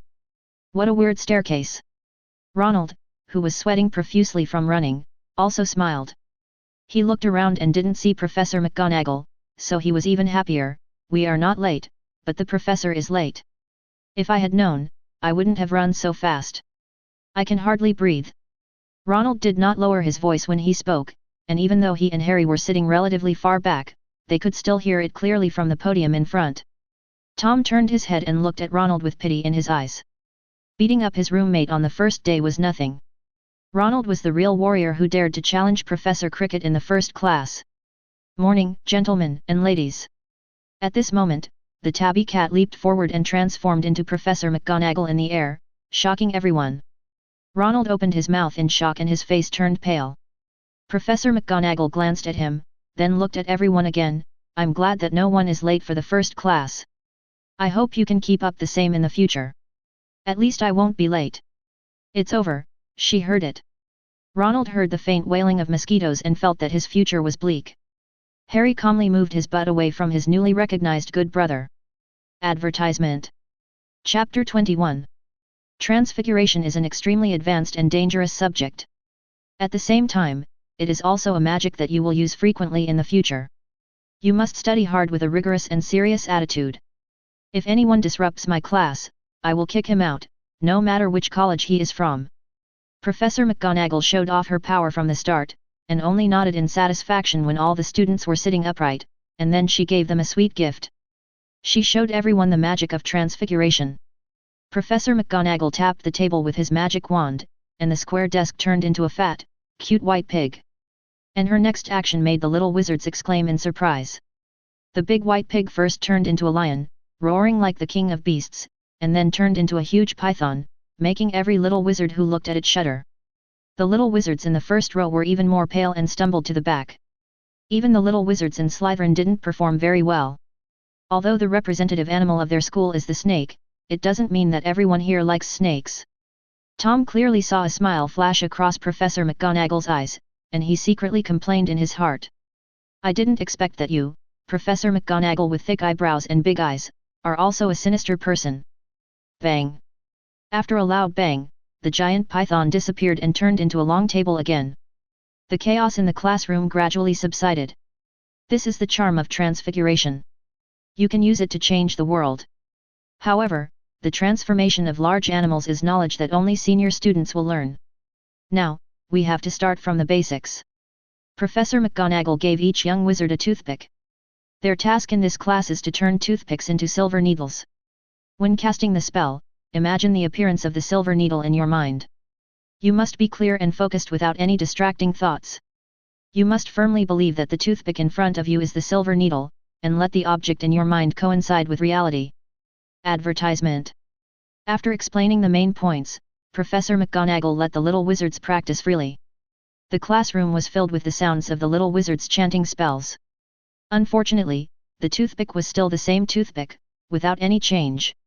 Tom was in a daze. Gain the professor's experience in transfiguration, credits added +5. Gain the professor's experience in transfiguration, credits added +5. The reminder sounded twice in a row. Not only did 10 credits get credited, but Tom also found a new way to earn credits. He had already learned the basic operation of changing silver needles during the summer vacation, but Professor McGonagall's explanation gave him a different understanding. So is there a bonus? Bigger surprises are yet to come. Professor McGonagall walked among the students, checking everyone's progress. Most of them had no changes in their toothpicks, but she was not angry. Transforming a toothpick into a silver needle is not the most basic transfiguration. It involves not only slight changes in shape, but the most crucial thing is the transformation of matter, turning wood into metal. This is beyond the scope for students who have just started learning magic. But how could McGonagall, who had been a professor of transfiguration for so many years, not understand this? The reason for choosing this class as the beginning is actually for the purpose of assessment. This test, which is difficult but not particularly hard, can easily screen out potential talents, and she can also focus on taking care of these potential freshmen in the future. Professor McGonagall shook her head slightly. She had already looked at half of the students, and none of them satisfied her. Until she came behind Tom. As the magic wand drew a circle and gently pointed at the toothpick, in Professor McGonagall's surprised eyes, the toothpick turned into a silver needle, flashing bright silver light. Advertisement. What made her even happier was that this was not the most common silver needle. There were fine patterns on the needle body, and it could almost be collected as a work of art. Marvelous! Professor McGonagall's voice rang in everyone's ears. Mr. Riddle succeeded in transforming on his first try, and it also has decorative patterns. I'm going to give Slytherin 5 points. The Gryffindor students didn't react much when they heard Professor McGonagall give Slytherin extra points. They had just enrolled and didn't really have much feelings about the feud between the two houses. Instead, the Slytherin students fell silent, and Malfoy looked at Tom with disdain. He, a pure-blood wizard, couldn't succeed, so why would a Muggle wizard be able to? Originally, Tom didn't care about the extra points, but the prompt from the system made his attitude change 180 degrees. The host is recognized by the professor and receives 5 credits and 1 achievement point. The system opens a large-scale long-term continuous task, the best student in Hogwarts history. The host's college points will be converted into credits at a ratio of 1:1, and achievement points will be obtained at a ratio of 5:1. There will be additional rewards for leading the college to win the College Cup award. Tom doesn't care about college scores, but if you talk about credits and achievement points, he won't be bothered. Tom was feeling a little regretful at this moment. If he had been assigned to Gryffindor, wouldn't he have easily won the House Cup in the following years? Now we are in trouble. If Slytherin wants to win the House Cup, then we must find a way to defeat Dumbledore. The House Cup in recent years has been almost a foregone conclusion. On the one hand, it is to help Harry improve his reputation, but on the other hand, it is actually a form of PUA. Dumbledore needed to train Harry in the habit of standing up in critical moments, so that he would have the courage to fight Voldemort and face the prophecy in the future. Originally, Tom had no interest in Dumbledore's plan to train a savior. In his opinion, Voldemort had only 2 endings, one was to be killed by Harry as in the original plot, and the other was to be crushed to death after he grew up. But the purpose of competing for the college cup and credits is to make progress, and progress will inevitably offend the source. Dumbledore, you should understand me, right? Advertisement. Chapter 22. Professor McGonagall didn't know that Tom was already thinking about how to snatch their college's house cup, so he praised him a few more times, told him not to slack off, and continued to watch the performance of other students. In fact, Professor McGonagall also felt a little uncomfortable. Reason told Professor McGonagall that the two simply had the same name, but emotionally, the better Tom performed, the more he reminded her of the Tom of the past. This is really weird. Could it be that this name has won the favor of Merlin? How did you do it? When she was a little further away, Hermione came over and asked with some jealousy. Hermione was frustrated that her toothpick hadn't budged at all. Although she always lost in previous competitions with Tom, they both scored close to full marks and the gap was not obvious. But when they arrived in the magical world, the two should have been standing on the same starting line again, but the gap between them became even bigger. It was as if she was still standing at the starting line, and Tom had already reached the next stop. The greater the psychological pressure, the lower your chances of success. Tom didn't mind giving Hermione some advice. Don't think of the process of casting a spell as an industrial assembly line. Every time you cast a spell, it's a display of your talent. Keep a calm mind. Imagine that you are the owner of this toothpick. It will do whatever you ask it to do. Everything is the owner's task. Daphne, who was standing by, heard what Tom said, took 2 deep breaths, and waved her wand very naturally. Although she was still following the route Professor McGonagall had said, it was no longer so rigid. A flash of silver light passed through the toothpick, and it turned into a silver toothpick. But if you insist on saying it's a needle, that's not wrong. Except for the fact that it can't be used as a thread, the shape is the same. But even that was enough to excite Daphne. I did it, Tom. You're amazing. Daphne's success earned Slytherin another point. Unfortunately, this was not something Tom fought for, so he didn't get any extra credit. But this was enough to make Hermione uncomfortable. She was so strong-willed that she didn't talk to Tom and just started practicing. Finally, before the get-out-of-class ended, Hermione successfully changed the toothpick into a bright silver needle, but unfortunately it was still made of wood. However, this also made Professor McGonagall very happy, and he also gave Gryffindor an extra point. Advertisement bang! There was a sudden loud bang in the classroom, startling Professor McGonagall. This is a transfiguration class, not a defense against the dark arts class. How could there be an explosion? Soon she found the culprit. Seamus Finnegan and Neville Longbottom looked at each other. Both of them had big afros, and the toothpicks on the table had turned into charcoal. Professor McGonagall's face turned black as well. He angrily deducted 1 point from Gryffindor and announced the end of the get-out-of-class. Hogwarts is indeed full of talented people. Not only did it produce a Jinkriki like Tom, but it also had a powerful explosive jutsu master. It was simply terrifying. After class, Daphne wanted to go with Tom, but was stopped by Millicent Borders and Pansy Parkinson. She could only watch Tom being dragged to the library by Hermione. Green grass, why are you getting so close to a muggle wizard? Pansy Parkinson said dissatisfiedly. That's right. Borders also echoed, although she looks pretty, it's a fact that she has a despicable bloodline. Just wait and see. In a few days, she will be completely subdued by Nott and the others. What does my making friends have to do with you? Just take care of yourselves. Without Tom's presence, Daphne's temper also came out. Without even looking at the two of them, she said disdainfully, Parkinson, clean the spinach out of your teeth before you talk to me. You disgust me. As for you, Borders, your toothpick hasn't changed at all in the entire class, and you still have the nerve to comment on Tom's bloodline? You are really embarrassing for the purebloods. After saying that, Daphne ignored the two people's blushing faces and left the classroom alone. Greengrass's family background enables her to ignore Borders and Parkinson. Even though they are also among the 28 families, if they say they will ignore you, then they will ignore you. Originally, Daphne wanted to pursue Tom, but she didn't want to stay with Hermione, so she simply went back to the dormitory and wrote a letter home. The other side. Tom also came to the Dragonfield of Hogwarts, the library. Back then, Tom relied on the Hogwarts collection of books to obtain the most crucial spells and accumulated a profound foundation, which enabled him to achieve great success after graduation. In addition to him, many people have also benefited a lot here. Relying solely on what the teacher teaches can only allow you to graduate successfully. If you want to learn some special spells, you still have to explore on your own. This is also the reason why many wizards with the same talents can open up a gap.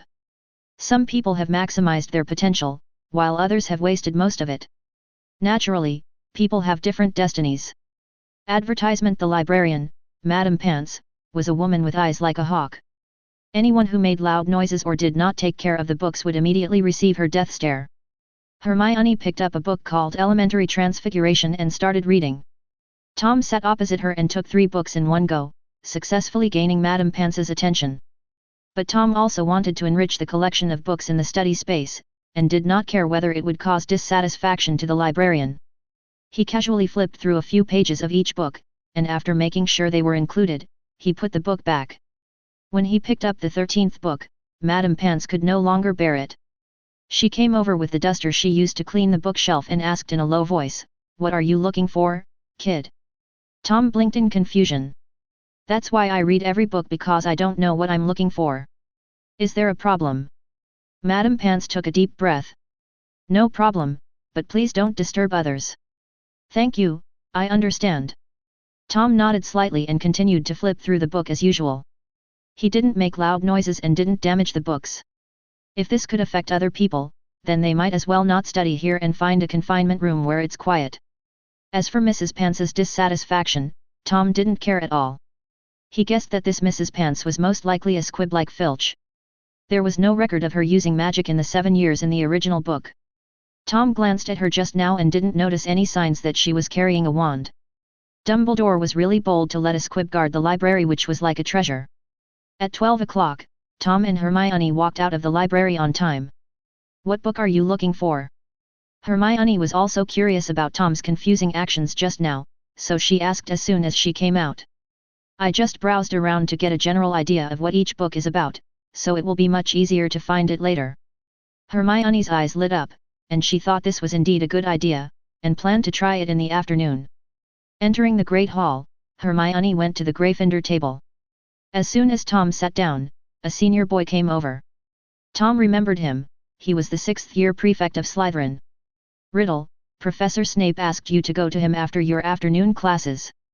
His office is in the basement, next to the potions classroom." "I see." Tom nodded and agreed, but his eyes were looking at the 3 people named Zabinai not far away. Rozier was not afraid either. He grinned and made a throat-cutting gesture to Tom. Tom smiled. "It's great that I can exercise again at night." Advertisement. Chapter 23. Snape's summons did not affect Tom's mood. After lunch, he went back to the dormitory to take a nap before going to the greenhouse for the herbology class. Professor Sprout, who is in charge of the herbology class, is a kind middle-aged witch. She is slightly plump, always has a smile on her face, and has a good temper. She told the little wizards to line up and not touch the herbs around them casually. After everyone was present, she led everyone into greenhouse number 1. The freshmen were not able to access herbs with strong magical powers, and most of the plants in greenhouse number 1 were docile mushrooms and other herbs. Their task throughout the year is to remember the properties and effects of these herbs and learn how to cultivate and maintain them. Tom earned another 5 points for Slytherin by answering several questions correctly in a row. The 3 headmasters of Hogwarts are actually very nice people. They have transcended the shackles of the college and hope that their own college will excel without suppressing other colleges. They truly treat everyone equally. But then Snape showed up, an old, cough cough. After all, he was the dean of his college, so Tom still gave him some face. After class, Tom and Daphne said goodbye in the basement. Before leaving, Daphne warned, "Tom, don't talk back to Professor Snape. I've asked senior students, and he's very tolerant of students in this academy as long as you sincerely admit your mistakes." "I see, Daphne, thank you." Tom might not swallow his anger as Daphne said, but he was not a person without emotional intelligence. He would not go to waste the little witch's kindness by saying something inappropriate. Boom boom boom. "Come in." Tom pushed the door open and entered Snape's office. The room was dimly lit, with only the fireplace and green candlelight illuminating the surrounding area, and it was filled with a strong scent of herbs and pungent potions. The office was filled with cabinets, and inside the cabinets were not books, but a pile of bottles and jars, glassware, in which were soaked many scary animal organs and strange-shaped herbs. Snape sat behind his desk, looking down at a magazine in his hands, as if he hadn't been the one to let Tom in. Tom looked around, turned an empty bottle on the ground into a single sofa, and placed it opposite Snape. He sat on it comfortably, without urging him, but leaned back on the soft cushion and closed his eyes to rest. Advertisement. Snape's hand paused as he was turning the pages of the book, and a vein on his forehead popped out. Bang! The magazine was closed, and Snape looked coldly at Tom, who was complacent. Riddle, did I ask you to sit down? Tom then opened his eyes and pretended to be puzzled and asked, Professor, is it illegal for me to sit and talk to you? Sharp-tongued. Snape snorted coldly, this is my office. You used magic without my permission. Are you so impatient to show off your pitiful talent? Snape didn't look that good to begin with, and now with his stern face he looked even scarier. Any other little wizard would have been trembling with fear, but that definitely didn't include Tom. In terms of strength, well, he definitely couldn't beat Snape right now.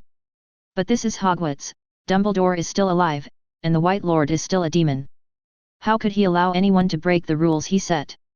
So even though Snape was extremely angry, he did not dare to do anything excessive and could only deal with the students within the rules. Professor, you are so interesting. Tom sneered. Of course I know this is your office, but I also know that you must have been reading an important article. Otherwise, how could the dean of the college who attaches the most importance to bloodline and etiquette not know how to entertain guests? For the sake of Slytherin's reputation, I can only act on my own initiative. Professor, I think you can understand. This kid. Snape's hands clenched in his sleeves. In all these years as the dean, no student has ever dared to ridicule him. But he didn't know what to say. He just wanted to teach Tom a lesson, but he didn't expect to be caught. Although Tom was not a guest, Snape knew that if he continued to pester him, the other party would definitely have a reason to wait for him. He could only make a note of Tom and take a deep breath. You should know why I called you here. I don't understand, Professor, please speak frankly. You beat up Zabini, Rosier, and not yesterday. Snape leaned forward and said slowly, Riddle, you dared to beat up your roommate on the first day of school. Do you still have me, the dean, in your eyes? Advertisement. Professor, I was forced to do this. Tom sighed and told the whole story. A few purebloods can't stand me as an orphan, a muggle-born orphan at that, and they want me to be their slave. I even heard them muttering about mudbloods this morning. I didn't know what this word meant at first, but I found out after asking Greengrass San. Tom suddenly raised his head and looked at Snape with a sincere look. Professor, put yourself in his shoes. If you called someone a mudblood, I think it would be normal for him to not only beat you up but also hate you for the rest of his life, right? Snape's eyes widened, his blood rushed to his forehead, his face turned red, and a mouthful of hot blood even rushed to his throat, but he suppressed it back. He stretched out his trembling hand and pointed at Tom. You. Caught off guard, the dean of the Snake Institute had his most secret scar torn off, causing him so much pain that he almost fainted. Tom looked surprised. Really? Do you feel the same way? Anyone who calls someone a mudblood should be cut into pieces. Such a person doesn't deserve friends or lovers. He should be left alone until he dies. I only beat them up, which is already considered mercy. It's my roommate after all, I don't want to make things awkward. Riddle. Snape's eyes were bloodshot, and he roared, Shut up.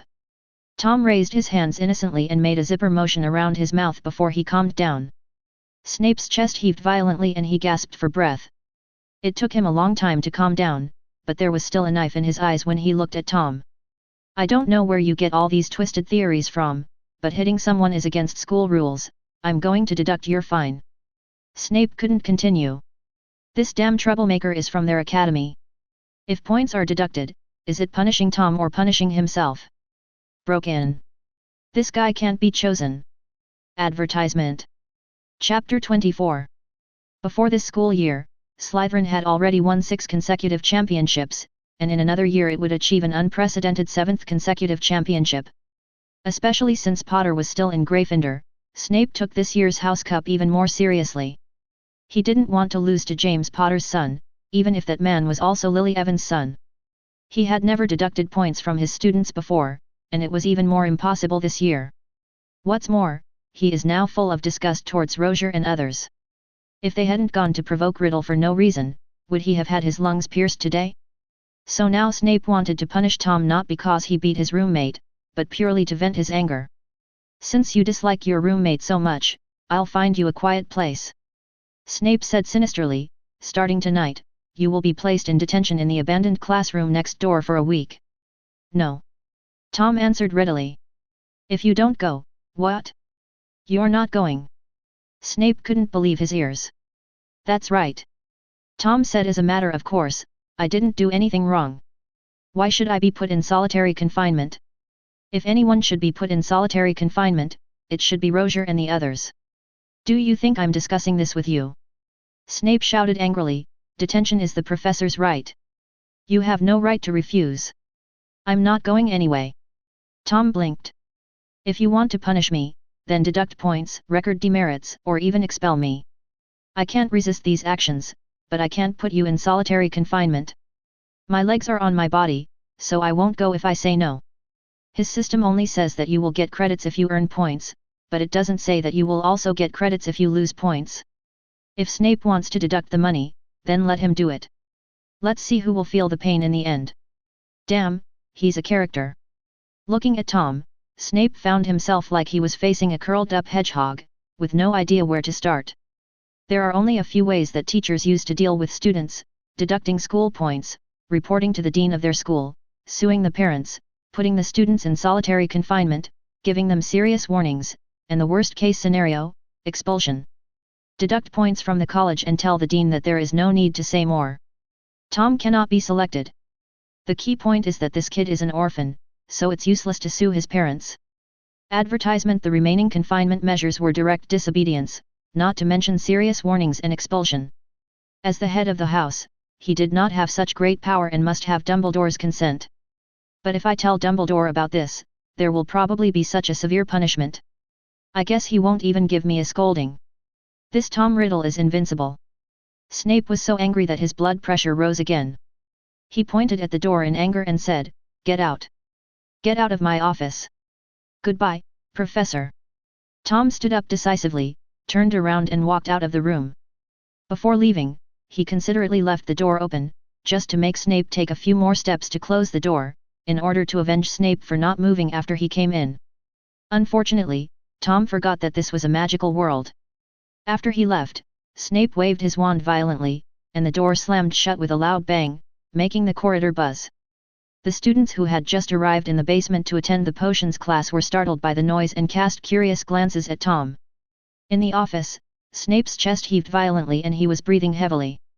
There is a term in psychology called cognitive dissonance theory, which means that when behavior conflicts with self-cognition, the brain will distort and hide these memories to avoid causing persistent anxiety and regret.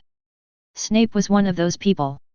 However, today he was forced by a student to recall the mistake he was willing to make up for with his life. Anyone who calls others a mudblood should be cut into pieces and does not deserve love, hee. Snape's voice sounded like he was crying and laughing. He felt so depressed that he almost suffocated. The potions professor, who always entered the classroom on time, was unusually late. He did not appear in front of the students until halfway through the class, and his eyes were as cold as ice. The other side. Daphne was very happy to see Tom return safely and without any punishment. So Professor Snape is so reasonable. It seems those senior students misunderstood him. Speaking of reason? Well, you're right. Tom thought about it carefully and felt that Snape was indeed reasonable, so the argument between them was limited to verbal attacks. Advertisement: even though his lungs were punctured, he didn't feel that Snape had any intention of taking action. All the preparations he made were of no use. The two of them admired the scenery of the lake bottom in front of the huge floor-to-ceiling window for a while. Daphne suddenly had an idea and decided to buy a camera to take some pictures to show her sister. "You really love your sister?" Tom sighed. Ever since they first met on the train, Daphne has never stopped talking about her sister. That's what he says and keeps in his heart. He is definitely a severe sister con. Hearing Wayne's words, the girl smiled. "When you meet Astoria, you will like her too. She will come to school next year, and you will understand then." Tom nodded. Sister is so cute, the younger sister must be not much worse. The sudden praise made Daphne stunned for a moment, and then her face turned red as if she was roasted by fire. Without saying anything, she ran into the girls' dormitory. Tom. This young lady gets shy so easily. Tom had no idea that Daphne was so well protected by her family and had few opportunities to come into contact with outsiders. It would be strange if I wasn't shy to hear such straightforward praise coming from a boy. Shaking his head, Tom returned to the dormitory as no one was with him to enjoy the scenery. Although Snape did not punish him, it did not mean that he would let his roommate who reported him off. But to Tom's disappointment, the dormitory was empty and he didn't know where Shabani and the other two had gone. Sitting on the chair, Tom cast an disillusionment spell on himself and entered the study space with his consciousness. Andres, who had been resting with his eyes closed, opened his eyes and said to Tom with a smile, "Your potions teacher has quite a lot of good stuff. It seems, we have to find a way to take advantage of him." "Tom? Is it so exciting as soon as you come in? The big guys are all urging me to update more. I promise to update quickly after the book is put on the shelves. The minimum number of words before the book is put on the shelves is 10,000. But I can't update too much, otherwise I will miss the recommendation. Thank you for your understanding." Advertisement. Chapter 25. For the first time, Tom felt that he could not keep up with Andres's thinking. Isn't the matter over? Why does it feel like this righteous man has an even worse temper than him, and he wants to retaliate even if he hasn't suffered any loss? Looking at Tom's surprised expression, Andres laughed. "Don't get me wrong, Tom. I'm not a petty person. It's just that Snape has something I need. No, to be more precise, you need. I need it." Tom paused, then immediately understood. "You mean the potion ingredients?" "That's right." Andres admitted his goal and asked again, "Tom, do you know how wizards fought in my time?" Tom was puzzled by the question. How else can we fight? Isn't it just using magic? If we are more insidious, we can use poison, assassination, sneak attack, ambush, or gang fight. Andres' eyelids twitched. "Most of what you said is true, but don't say it again next time." He couldn't deny it, because in order to win and survive, the means that wizards of that era could use were more despicable than Tom could imagine. Andres straightened his face and got back to the point. Magic is indeed a wizard's powerful weapon, but other than that. Andres made a very muscular move. The power of the flesh cannot be ignored. As the saying goes, big muscles, passionate fighting. Whether it's dodging a spell or attacking faster than the opponent, all of these require the support of the body. In fact, in close combat, fists are much more useful than casting spells. Andres showed a proud look on his face. There were quite a few wizards who were beaten to death by my iron fists.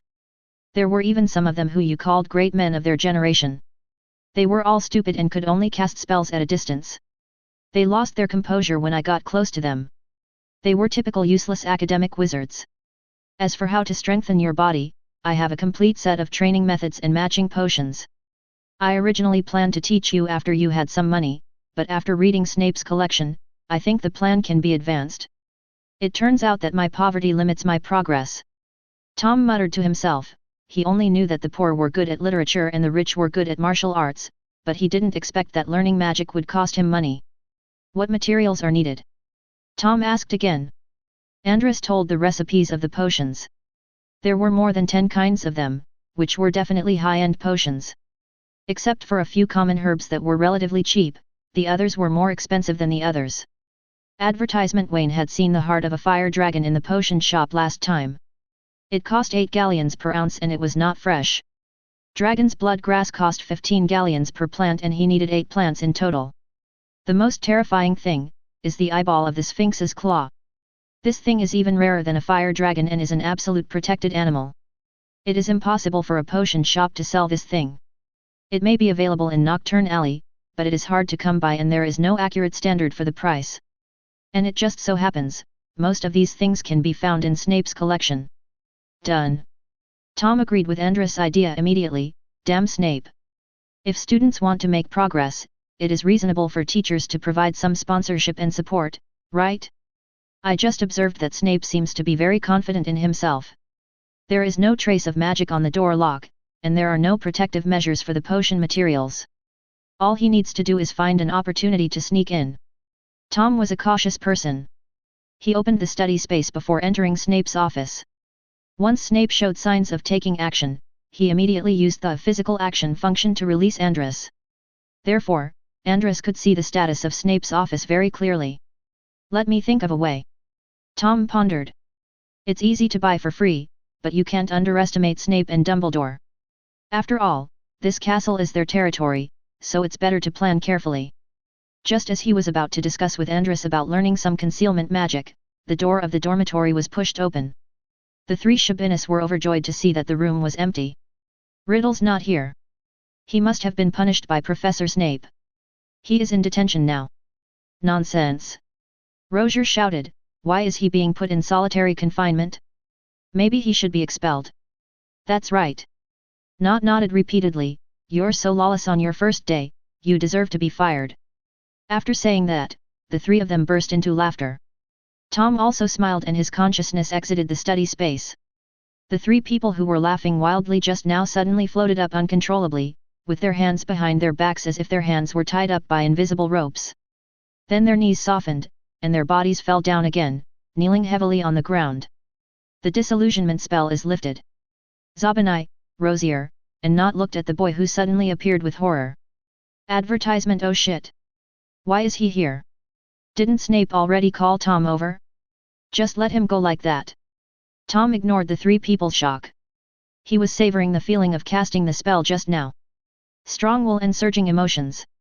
Although he used a magic wand, he did not recite any spells and successfully released a silent spell with the same precision as when he used a magic wand.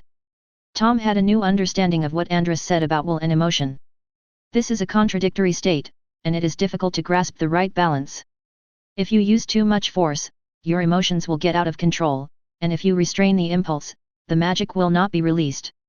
Tom waved his wand, and the three kneeling people were hit by a huge force, rolling and hitting the wall, but the culprit shook his head. This time he failed, as he had intended to hang the man on the wall. Tom stood up and walked towards the three people step by step. Zabini's eyes widened in horror, and he shook his head frantically, but he had already retired and could retreat. You, don't come over here. They all saw that Tom's wand had turned into a whip again. Didn't we agree on this yesterday? Tom tilted his head, you have the right to revenge, but you also have to accept the price of failure. Telling the teacher is indeed a good idea. The young man tucked his mouth, it's a pity that Professor Snape thought it was just a minor friction and had no intention of punishing me. The sky collapsed in the hearts of the three people. Professor Snape looked so angry this morning, how come it has become a minor friction now? Nott begged for mercy with a sad face, Riddle, I know I was wrong, can you please stop hitting me? Of course not. Tom shook his head, none of you three can escape today. Come on, everyone will get a guaranteed 10-draw combo. Advertisement. If you enjoyed this video, please give it a like and subscribe to the channel so you are notified of future uploads. You can find the next parts in the playlist visible on the screen or on my channel. Thank you for watching, and I'll see you in the next one.